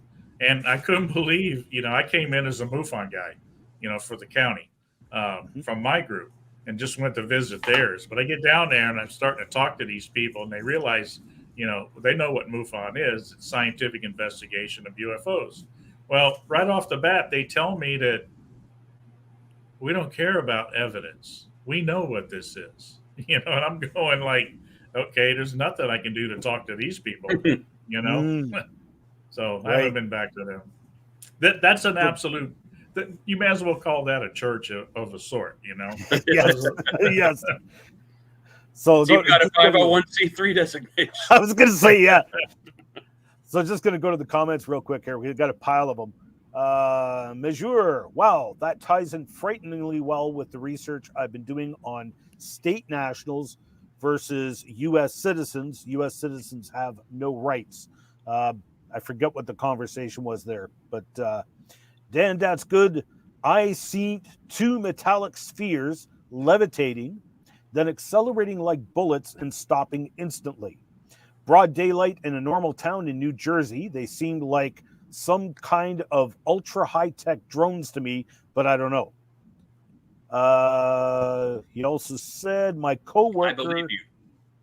Yes. Sure. Thank you. Sure. Yeah, good point. And so Dan, that's good. By the way, Joe is your guy. He's the MUFON guys. They're the ones you report these to, and they go to MUFON.com, and there's a click on there for report a UFO site. I did that not a week ago, even. And it says, click here, but if yours goes to one, I actually saw something. I'm like, holy crap, here I am in Roswell right before the festival. And I put it on Facebook, and I contacted the Daily Record. Hey, if anybody I'm not making a report, but if anybody's reporting something to the Northwest, I'll back them up. But I went on MUFON, and it said, here's what not to report, and it fell under that. Possibly the Starlink satellites. Yeah, the Starlink. Yeah, it was. They had so many reports. Yeah, I actually had a case that was given to me out of Canada where the guy had great footage. It was awesome. Just the whole string of them coming up behind a building, and it was just like, okay, And I took it back to when the launch date was and everything, because they had just been released. Yep. Because the guy, he walked his dog every night at the same time, and this was right at sunset. It had just gotten dark, that's what shows the reflections off the satellites when they come over. So it was something that he'd never seen before, and all of a sudden they're there, and we were pretty much able to take it right back, and he was seeing Starlink. Yep. Wow. I only got to see them once, and the clouds moved in just before the pass. I was so mad, and I only saw them for like 3/4 of a second down at the horizon. It was still absolutely stunning. I could, because for a couple of years, I'd had people saying, oh, dude, I saw this. What do you think this is? And every time I heard the description, I'm like, that's Starlink. And it was way more impressive and spectacular than I thought it would be. Like, I was seriously impressed. He's on his way to 5,000 satellites up there right now. Oh, it's more than that. It's quite incredible, actually. I want to mention for who was in your comments that brought this up is that when I say I believe you, I think that's what the church is missing. Joe, I think I learned this from Chris Ward. Yeah. Is he would say, I heard him say to people, I believe you when they say it. And I saw how powerful that was, is that the church is like, you're crazy. Go see a psychiatrist. Get out of my office. The church will more than likely refer you to a psychiatrist than they will the word of God. And my hobby horse, why I make this a soapbox, is that, well, people need to be heard. If the church sends them away, or no, that's not in my wheelhouse, can't help you here. What you're saying, literally, is that, hey, my Bible and my God are not sufficient for your needs. You need to go somewhere else, and they do. They wind up at the UFO cults. We see them all the time. I've had my booth right next to the Raelian religion at an event before. Boy, that was a heck of a weekend. But because the UFO cults, they'll bring them in, and they'll be like, hey, that's a great story. Get good at telling that story. You should write a book, and we're going to put you on the speaker circuit. So guess what? They get community. They get purpose. Yes. And on and on. It's an imitation, religion for them. But it's because we're failing as the church to actually present facts and listen to things that may contradict what we believe. When you talk about what you saw, the two orbs as moving around, as a MUFON investigator, but even as kind of smart guys, well, it could be. Let's run through the 6 things it could be. And unfortunately, most of the UFO community will not allow what we call the paranormal or the spirit realm. They've got their paranormal, sure, but anyway, there's things that we say it could be this and it could be this that the world won't. But still, there's 4, 5, 6 things that it could be. And just because you don't know what it is, society's assumption lately, as long as I've been alive, is, oh, well, it's aliens. Right. Yeah. And it's a narrative. It's a narrative. It's a religion, and it's a worldview. Yeah, it is a worldview. Just because you can't explain it doesn't immediately mean aliens, though. Right. No. Let me give you another statistic that I've worked on, and every time I bring it up on a podcast, people get mad at me. But let's go ahead anyway. I'll bring it up. If you really look at the statistics, which I get the numbers for sighting reports, being a MUFON director from all over the world. 15 years ago, before I went to Korea for 11 years and lived, I used to listen to all the leading researchers in the UFO community, and they all say the same thing. They're still saying it today. This UFO phenomenon is a worldwide event. Okay. Okay. That's just a little trick or play on words. I have to tell you that, because just because there's a case or two around the world in other countries, they're able to say that. It's like saying I'm college educated, but I only went to class once, and then decided I didn't want to do it. But I'm not lying to you. I'm telling you the truth, Same type of thing. Because when I went to Korea, and got to meet people, in the communities there, and also 20 trips to Japan for my job and talking to my friends that I made over there. I found out totally different thing. It's not a mass worldwide event like it is here in the U.S. or, also in Canada or Mexico or France or Germany or whatever. If you look at the numbers, and this is where the shocking part comes in, when you put it together and you say it, the UFO phenomenon is primarily a modernized, westernized, white people's phenomenon. Excuse me, but the first thing you should do is go, why is that? They're racist. The aliens are racist. This whole thing smacks of racism like you do not believe. Look at the setup of what they've done with the whole concept of the aliens that people say they encounter. All the aliens of color, yes, all aliens of color are bad guys. Only the white, pure white-skinned, masculine, beautiful Nordics are the good ones. This whole thing smacks. This whole thing is racist. You look at Ancient Alien show. The whole thing is based on the Hamitic theory, that used to be around, from the 1800s. The English explorers that went around the world, when they came across these archaeological finds and they were digging them up, and they look around and they go, man, there's no way this stuff was built by these indigenous people that live here. There must have been another white race that came through here at one time and built them. That's the Hamitic theory.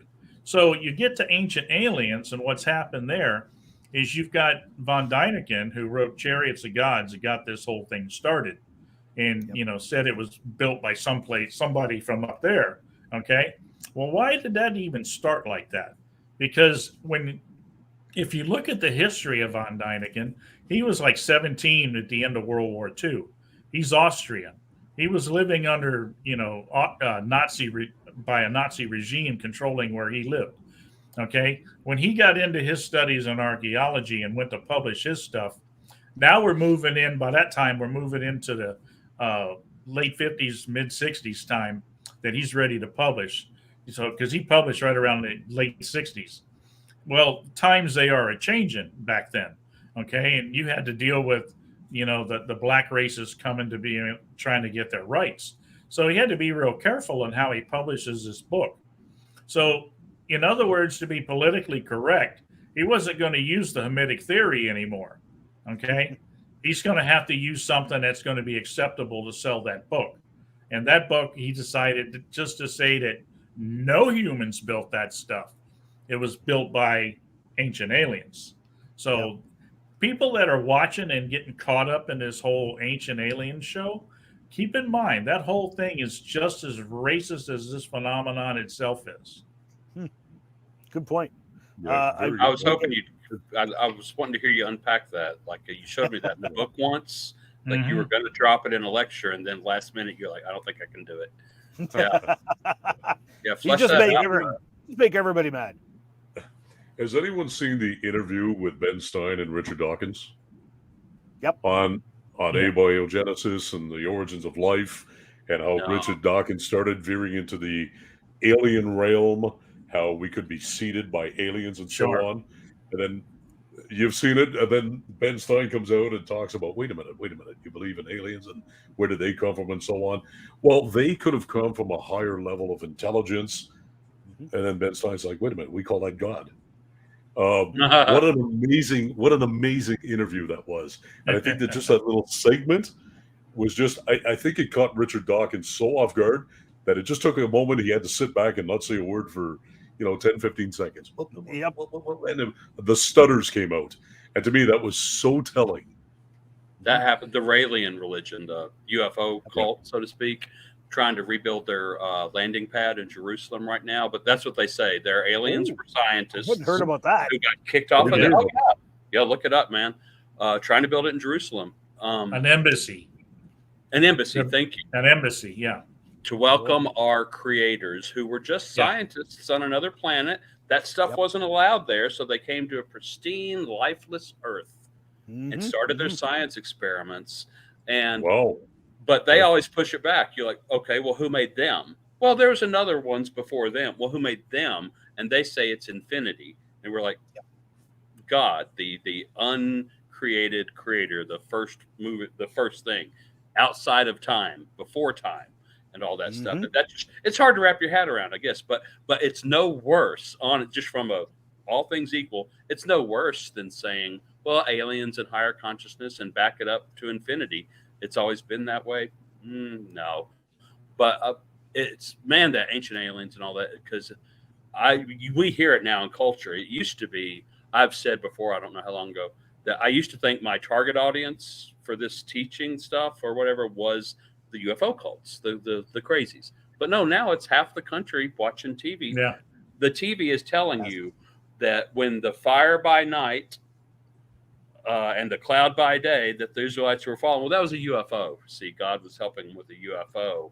And you silly humans, 2,000 years ago, you didn't understand DNA and genetics and cloning. So that whole alien abduction, that whole immaculate conception thing, no. Alien abduction, artificial insemination, and Jesus was half alien. That's where he got his superpowers. And that's when he beamed back up. They're taking our story, making it theirs, basically, and just saying, they're saying it's science that they didn't understand 2,000 years ago. I'll just say, no, it's supernatural that we refuse to understand today because we're Western white folk. Yeah. Yep. So in the beginning, God, or in the beginning, aliens. Yeah. What's interesting is they'd like to pick and choose sections of the Bible to use for their own. The one part they don't like to look at is the end of the book. When you get to the end of the book, who's in heaven at the end of the book? You've got the heavenly hosts, the God and Jesus. They're in heaven, and the heavenly hosts. And who else is in there with them? The righteous descendants of Adam.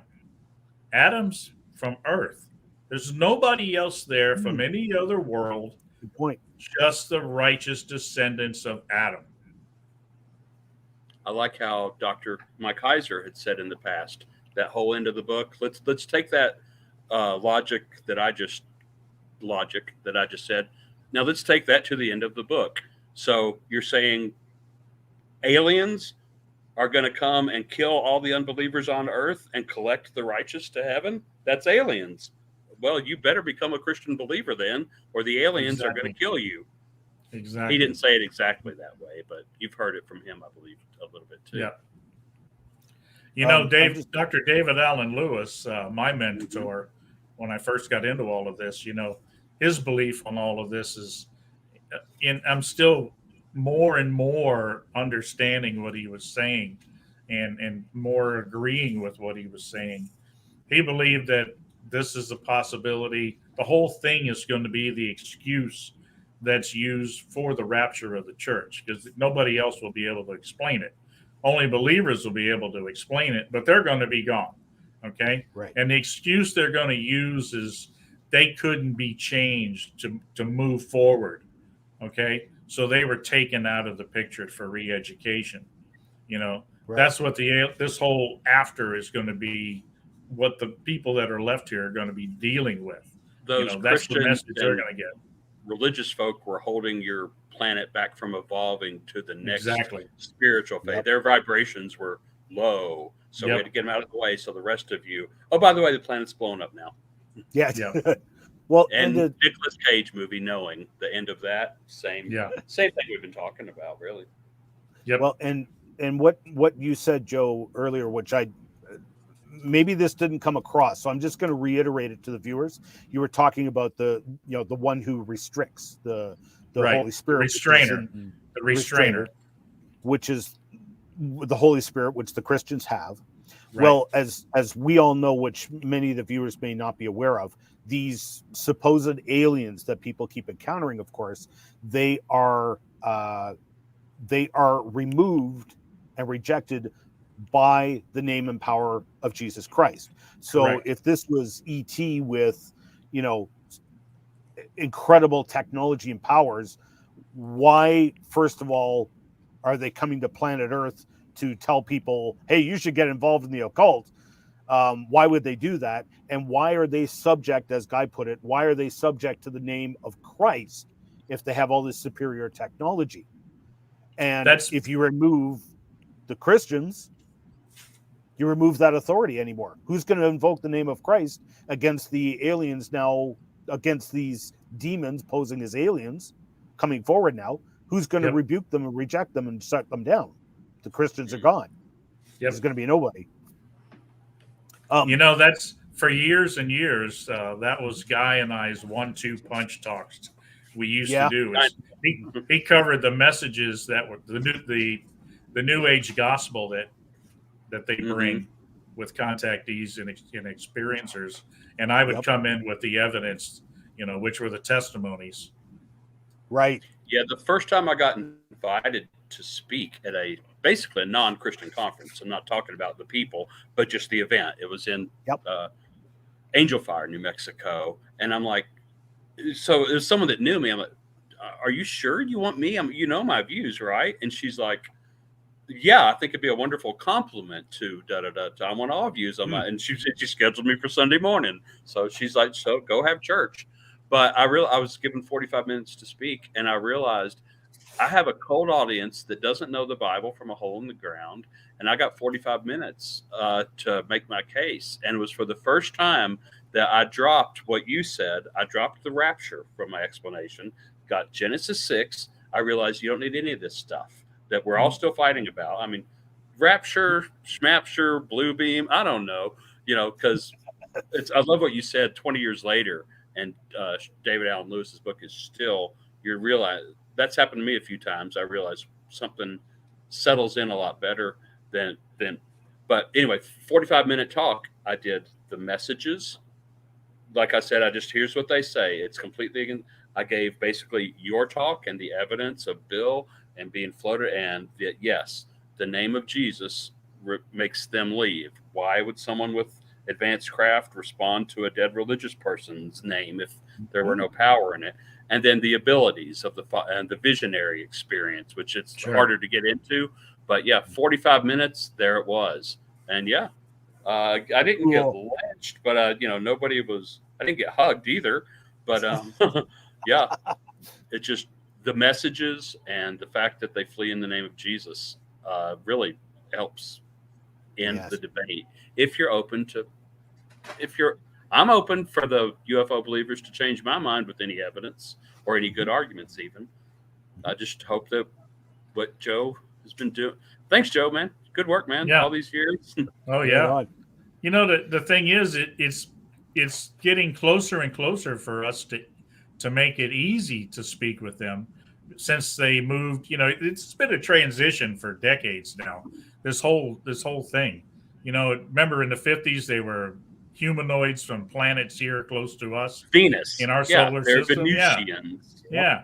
And then they changed and they became all sorts of weird looking creatures like the Greys and reptoids and everything else. But then I guess the biggest transition to the next one was right at that 2008 conference I did there in Roswell, when almost every speaker that got up there was saying that this could be something else, and that was the first we really started hearing of the interdimensional. This could be interdimensional beings. So we saw this transition. Well, interdimensional is just, the same little thing with a different word that we call spiritual as Christians.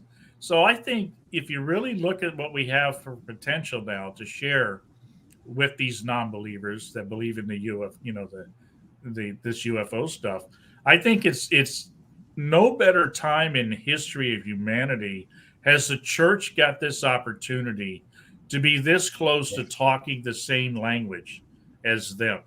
And I think if we can teach them how to do that, I think this would be the greatest opportunity to witness to these lost souls than ever before. Because right now we're so close to saying the same thing. All we got to do is show them how we have a record of what we're seeing. We have 2,000 years of a record of these type of sightings. And I'm still working at trying to put it together. But this whole concept of this manifestation, I'm still trying to get it to where I can put it in a better set of words to be able to explain it. But I think the key is trying to get them to understand what manifestation means. And I'm still studying the scriptures to do that. And I think one of the best examples is going to be the time that from when Jesus left the tomb. I think there's enough information there if I can just glean what I need to be able to show that transition he was having from the time he came out and said, "Don't touch me, I'm still changing," and then to the time that he was actually able to ascend up to the clouds. He was putting on that spiritual body that we are going to have. And I think that's where the key lies, is getting them to understand that there's the celestial body and the spiritual body. And I think that's what we need to be. I need to focus on to try and make it to where I can cross that barrier for them to understand interdimensional and spiritual, same realm, same location, and then tie in everything we've had for years, which I call the red flags of ufology, the things that make you go, that doesn't make sense. When you got two hands of red flags, you got to start realizing that something ain't right. And let's take a look at it. Let's take another look at this. Well, flags? The whole aspect of the communication. Why did they come here to preach a gospel against Christianity and not against any other ism in the world, which even all of those don't even agree with each other? There's only two belief systems in the entire world, actually. Yep. You do that, right? It's Catholics and Protestant. No, I'm sorry. It's actually those that believe in Jesus Christ and those that don't believe who he actually is, and those that don't. I thought Chris Ford used to say there's only two religions. There's faith and there's works. Yeah. Either you believe all of them are did it, either Jesus has done it all, or you got to go out and earn it. Yep. And every I've one heard of those described almost the same. I've heard it two religions. There's Cain and there's Abel. Yep. One, look, God, what I did for you, and the other one is the sacrifice, right? Yep. So, Cain and Abel, two religions. I've heard that one too. What I use often for when I'm speaking to people about not just Christianity and creation, aliens, and all that stuff, is I go back to the 6 days of creation. And I just go back to Adam and Eve. I go back to the whole 6 days. I say, wait a minute. If I truly believe that the Bible is true, the inherent word of God, then I have to believe that everything was created in that 6 days as he said. And if that is so, where do aliens fit in that? And it doesn't. It just simply doesn't to me. If everything was created, the earth was created and formed and from void and, all of this stuff, and the animals and the plants and the humans and all that stuff, then it's funny that the creator doesn't mention interdimensional beings being created. I'm referring to aliens here or anything of that sort. Wouldn't that have been mentioned in Genesis? And it wasn't. Well, even if it were left out for whatever reason, just what Joe said, get to the end of the book. They're not there. Absolutely. Yeah. Which is beautiful. Yeah, good point. If you got a second, let me share my aha moment to the question that people always throw at us as Christians, where the universe is so vast. I can't believe that we're the only ones. Why would God make it so big and so empty? Well, God gave me that answer in a special aha moment. And that was back in 2011. I was working at the Kennedy Space Center and as a safety professional, right at the end of the shuttle program. And NASA released their video, about 48 minutes long, a documentary called Hubble 3D. And now you can find it on YouTube to watch. But that whole video was filmed in IMAX cameras aboard the shuttle that went up to repair the Hubble, to correct the vision on the Hubble so it could see more clearly like it was supposed to be. But they had problems and they had to fix. So it was awesome footage in the first part of the documentary where you see the astronauts up there outside the craft. Cameras are right there. I mean, it's like being in space. And the thing is, when it first came out, they offered it to everybody working on the space program for free on the clock. Well, at the Kennedy Space Center, we've got the visitor center right there, which has an IMAX theater. So they showed the IMAX movie in the theater. We all got scheduled times to go to the movie. I got to go see it middle of the workday, and I'm in there. It's dark. I got people all around me. I don't know who they are because we split up our crew to go so we could still be safe on the rest of the facility. And I'm sitting there and I'm watching this thing, and I'm thinking, nice spacey. This is so cool. And at the end of the video, they take you with the corrected lenses and they take you out in space as far as you can see. And I just started bawling because God laid it on my heart why it's so vast. Because in his foreknowledge, he knew that we would develop this ability to see to the ends of this universe. And he could never let that happen. This whole thing is to make us in awe of him. Okay? The whole concept that all of this he made for us. Okay? All of that to show his love, to show his power, to show, his abilities. The thing is, this whole UFO phenomenon flips that completely upside down.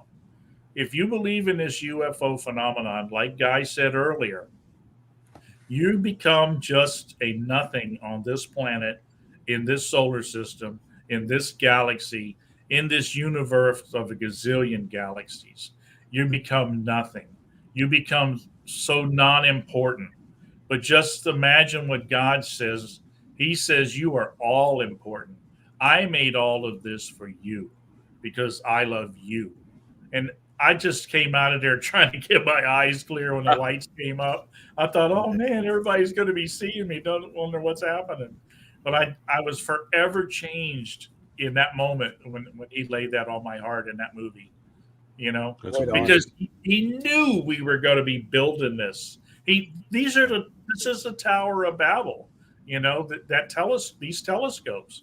They're looking for the end. They're looking to say, aha, we got you. He's not so great. Never going to happen. Yep. I love that. Yeah, that's really good. So we're over 2 hours already, and the old guy has to get going. It's way past my bedtime, guys. 8 p.m. is past your bedtime. Hey, listen, before we move on, can we have do a one Jesus thing? tribe meeting? Well, can we just do one thing? Can we have do a round table where everybody can find you and your information, your website, where they can purchase books or anything like that? Sure. You want me to go first? Sure. Okay. Everything that I have up there that can be found, that I try to keep up everything that I can be found. A couple places. CE4 Research on YouTube. All my videos, my podcasts, interviews, anything that I can get the links to, I put on my YouTube channel. And then the book and my website, the actual URL is piercingthecosmicveil.com. But if you can't remember all of that, I am CE4 Research. Okay. So I have a URL that I bought. It's a redirect. So all you got to remember is CE4Research.com. And if it helps people remember, CE4, Close Encounters of the Fourth Kind. Fourth Kind. CE and the number 4, CE4 Research. But what you're seeing here is the copy of the book that I finally published myself. Actually, the way that book was put together, you'll see my story of how I got from a non-believer in any of this stuff, God, UFOs, anything, where You I weren't started. a Christian. You were not even a Christian when your No. journey began on this, right? No, not at Me all. neither. Me neither, and but your then story's better. Yeah, but always all the way to now. And then the middle section is question and answers. I tried to jump ahead of what anybody would ask and have it already answered in the book. The way I did that, I put the opportunity out to my Facebook page, my CE4 Research Facebook page, and I said, you guys, give me some questions that I can put in the book. And if you come up with one that nobody else is done, I'll put your name in there for crediting it. And they thought that was great. So I got quite a few questions in there, but the way I answer them, it's not just me answering all the questions, because there were a lot of peers that I've worked with over the years that answer the questions that I agreed with better than me. So I told them, I said, if I see that, I'm going to use their work. And you can see that I'm not alone in this. So, Guy, you're in there. Ian, you're in there. You did a great job on that whole thing. I've had so many comments about that whole statistics bit. It just blows people's mind.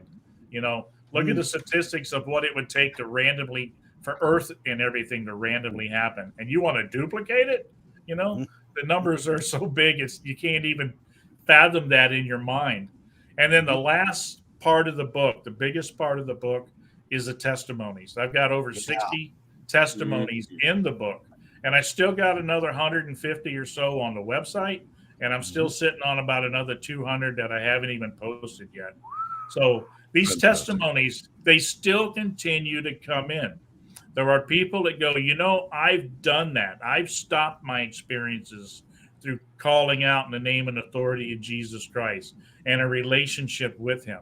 But nobody's listening to me. They don't want to hear that.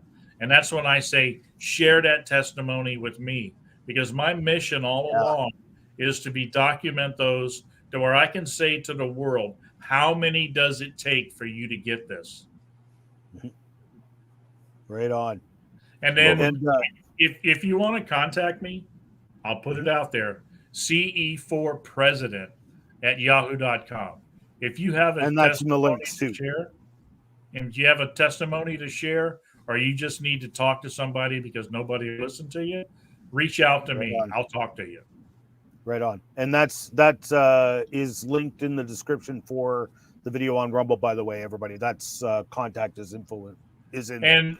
And one more, the Piercing the Cosmic Veil book, You Shall Not Be Afraid of the Terror by Night. That's on Amazon. Just a little something I've been watching. I'm able to see where the rankings move daily, sometimes many times during the day on the book. If I go on my page, you can see the rankings in there. And mine's under UFO books, which means everything that Amazon sells that's UFO books. My book, for some reason, and I don't know what drives it, but for the past 2 weeks has been in the top 100. It got as low as number 17 in sales, and it's been bouncing right up and down there in the past couple of weeks. I don't know what's been driving it. Some show that I published on or whatever, or it just may be that people are finding out that, that this whole stuff coming out is driving it too. I don't know, but it's right up there in the running with everything that the secular world puts out. Right on. Great. Well, Joe, thanks so much. And, I appreciate that, because I've never heard of this book. I was just on Amazon, and I just purchased your book. It's going to arrive on Sunday. I'm looking forward to reading it. Well, you saw the flyer. I'm pushing your book as hard as I am mine, at least. Same flyer that is being handed out to people daily in Roswell. And just before we close with you, Guy, I'm just going to go to the comments real quick again. There was a bunch here. So, Dan, that's good. The guy about the spheres. You said before they accelerated, they illuminated internally somehow. They were metallic, but started to get brighter. Ironically, we were working on a church roof wiring ACs. Interesting, huh? And every knee will bow and every tongue will confess Jesus is Lord. Amen. Whether you're from Alpha Centauri or from Tartarus. Love it. Yes. And the heavens declare the glory of God. The skies proclaim the work of his hands. Amen. Okay, Guy, You had some talks coming up this summer, don't you? Just the one on Roswell is what's scheduled for it. Okay. The Roswell Daily Record has their Roswell Incident Lecture Series, so I get to be included in that number. And I'm going to introduce it by saying, you realize Roswell Daily Record is a newspaper, right? Well, I'm the op-ed. Okay, you're on the op-ed page. You're on the op-ed page right now. That's how I think I want to open my lecture. Like Joe, I've got a few different things, so I just kind of treat it all into GuyMalone.com. I went with that, so you can get the Amazon link, you can get the books, you can get. I've used to do AlienResistance.org here. Now it's rebooted into RoswellMission.org or com. I don't know. But anyway, that is all linked right. Oh, wait a minute, I'm reversed. There. I just made it simple. Mr. Roswell, because it's memorable. Roswell.rocks, GuyMalone.com, and MrRoswell.com will all take you to the same list of where the book, videos, and other links are. I have not added my own flyer. Again, the fake alien invasion, but that is just a subpage of Roswell Mission anyhow. Yeah. Just Guy Malone or Roswell Mission, and my name, GuyMalone@gmail. Okay, I'm trying to find. I was trying to bring up that screen. Sorry. There we go. It's okay. Oh boy.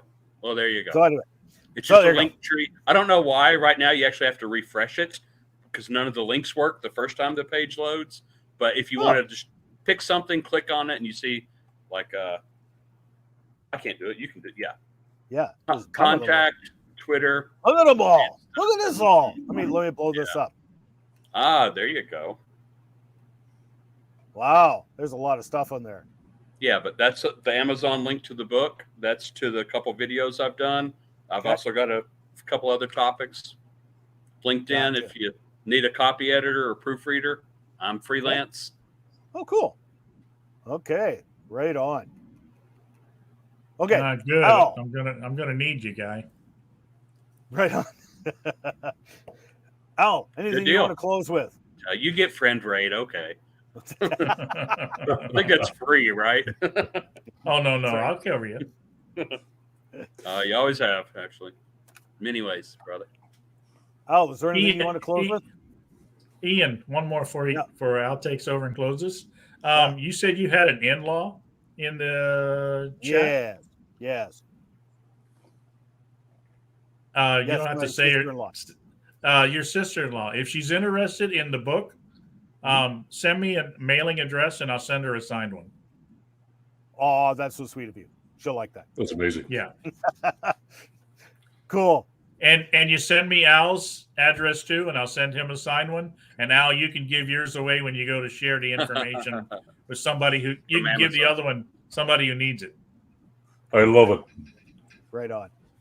Guys, I cannot thank you enough for doing this with us. This was everything I'd hoped it would be. Even especially Al. I mean, that whole thing with TikTok this week, that was just hilarious. It was actually John Webster, the conductor. I was texting him asking about the forest fires in 2014, and he's like, "Hey, I think your buddy Al is on Alex Jones right now." I'm like, yeah. What? No. He's like, yeah, some guy in a beard and a blue hoodie. Is that him? I don't know. I don't think so. So that's why I'm texting Al. It's like, are you on Alex Jones' show right now? And he's just as confused as I was.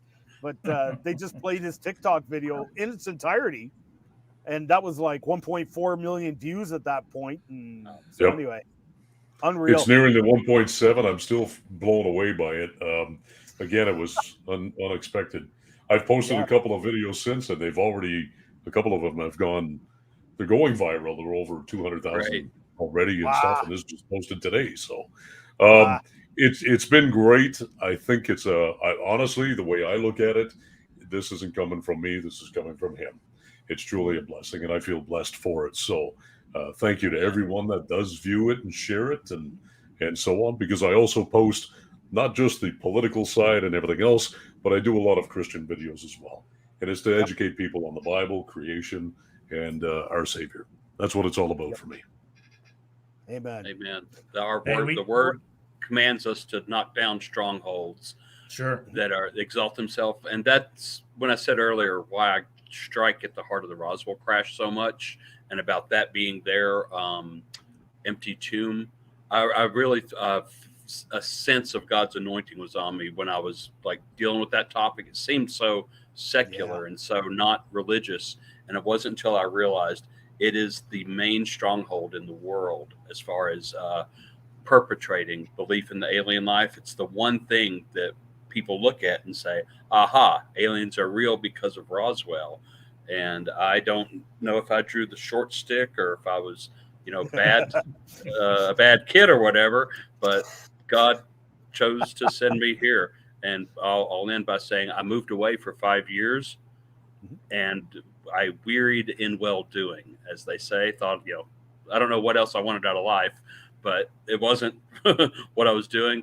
And man, when I got back, Joe, you remember Jackie Slack? She's the only person who's ever asked me literally, but she said, so did you kiss the ground when you got back? I'm like, I did actually. Stripes parking lot on East 2nd.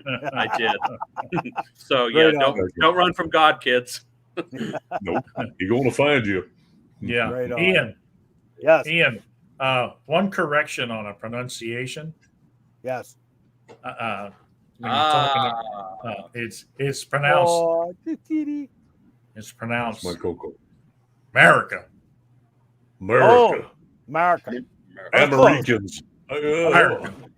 I'm so using that. Those darn Americans. Okay. Americans. Americans. Hey, that's my cat. From America. I got saying. the same cat, Al. Really? I thought that was your cat's making the noise. This is my daughter's cat, and I have a dog barking in the background. Sorry about that, guys. Who changed Happy the The Catterday. internet was made for kitties. Come on. Happy Catterday, yes. Yes. What an extra. Right on. Hey, listen, guys, I want to say, first of all, a big thank you to Ian for spearheading all of this. Really appreciate it. It was really informative for me. Guy, it really was an eye-opener for me. Mr. Jordan, a pleasure to meet you both. I look forward to more discussions in the future and stuff like that. Thanks to all the listeners. Thanks for all your support. It's been really, really great. Yeah, Thank y'all both everyone. and your listeners. Yes, Yeah, thanks everyone for the comments as well. That was appreciated. It's appreciated. Yeah, Absolutely. it shows like yours, guys, that gives us the opportunity to get this truth out there. Right on. This is the best opportunity nowadays is to come on shows like this and just let us share it. We've done the work. Let us share it with you so you got it, and you can pass it on. Your listeners can pass it on. Right on. Absolutely. So, hey, guys, take care. Be safe. God bless. As always, God bless. All right. Shabbat shalom.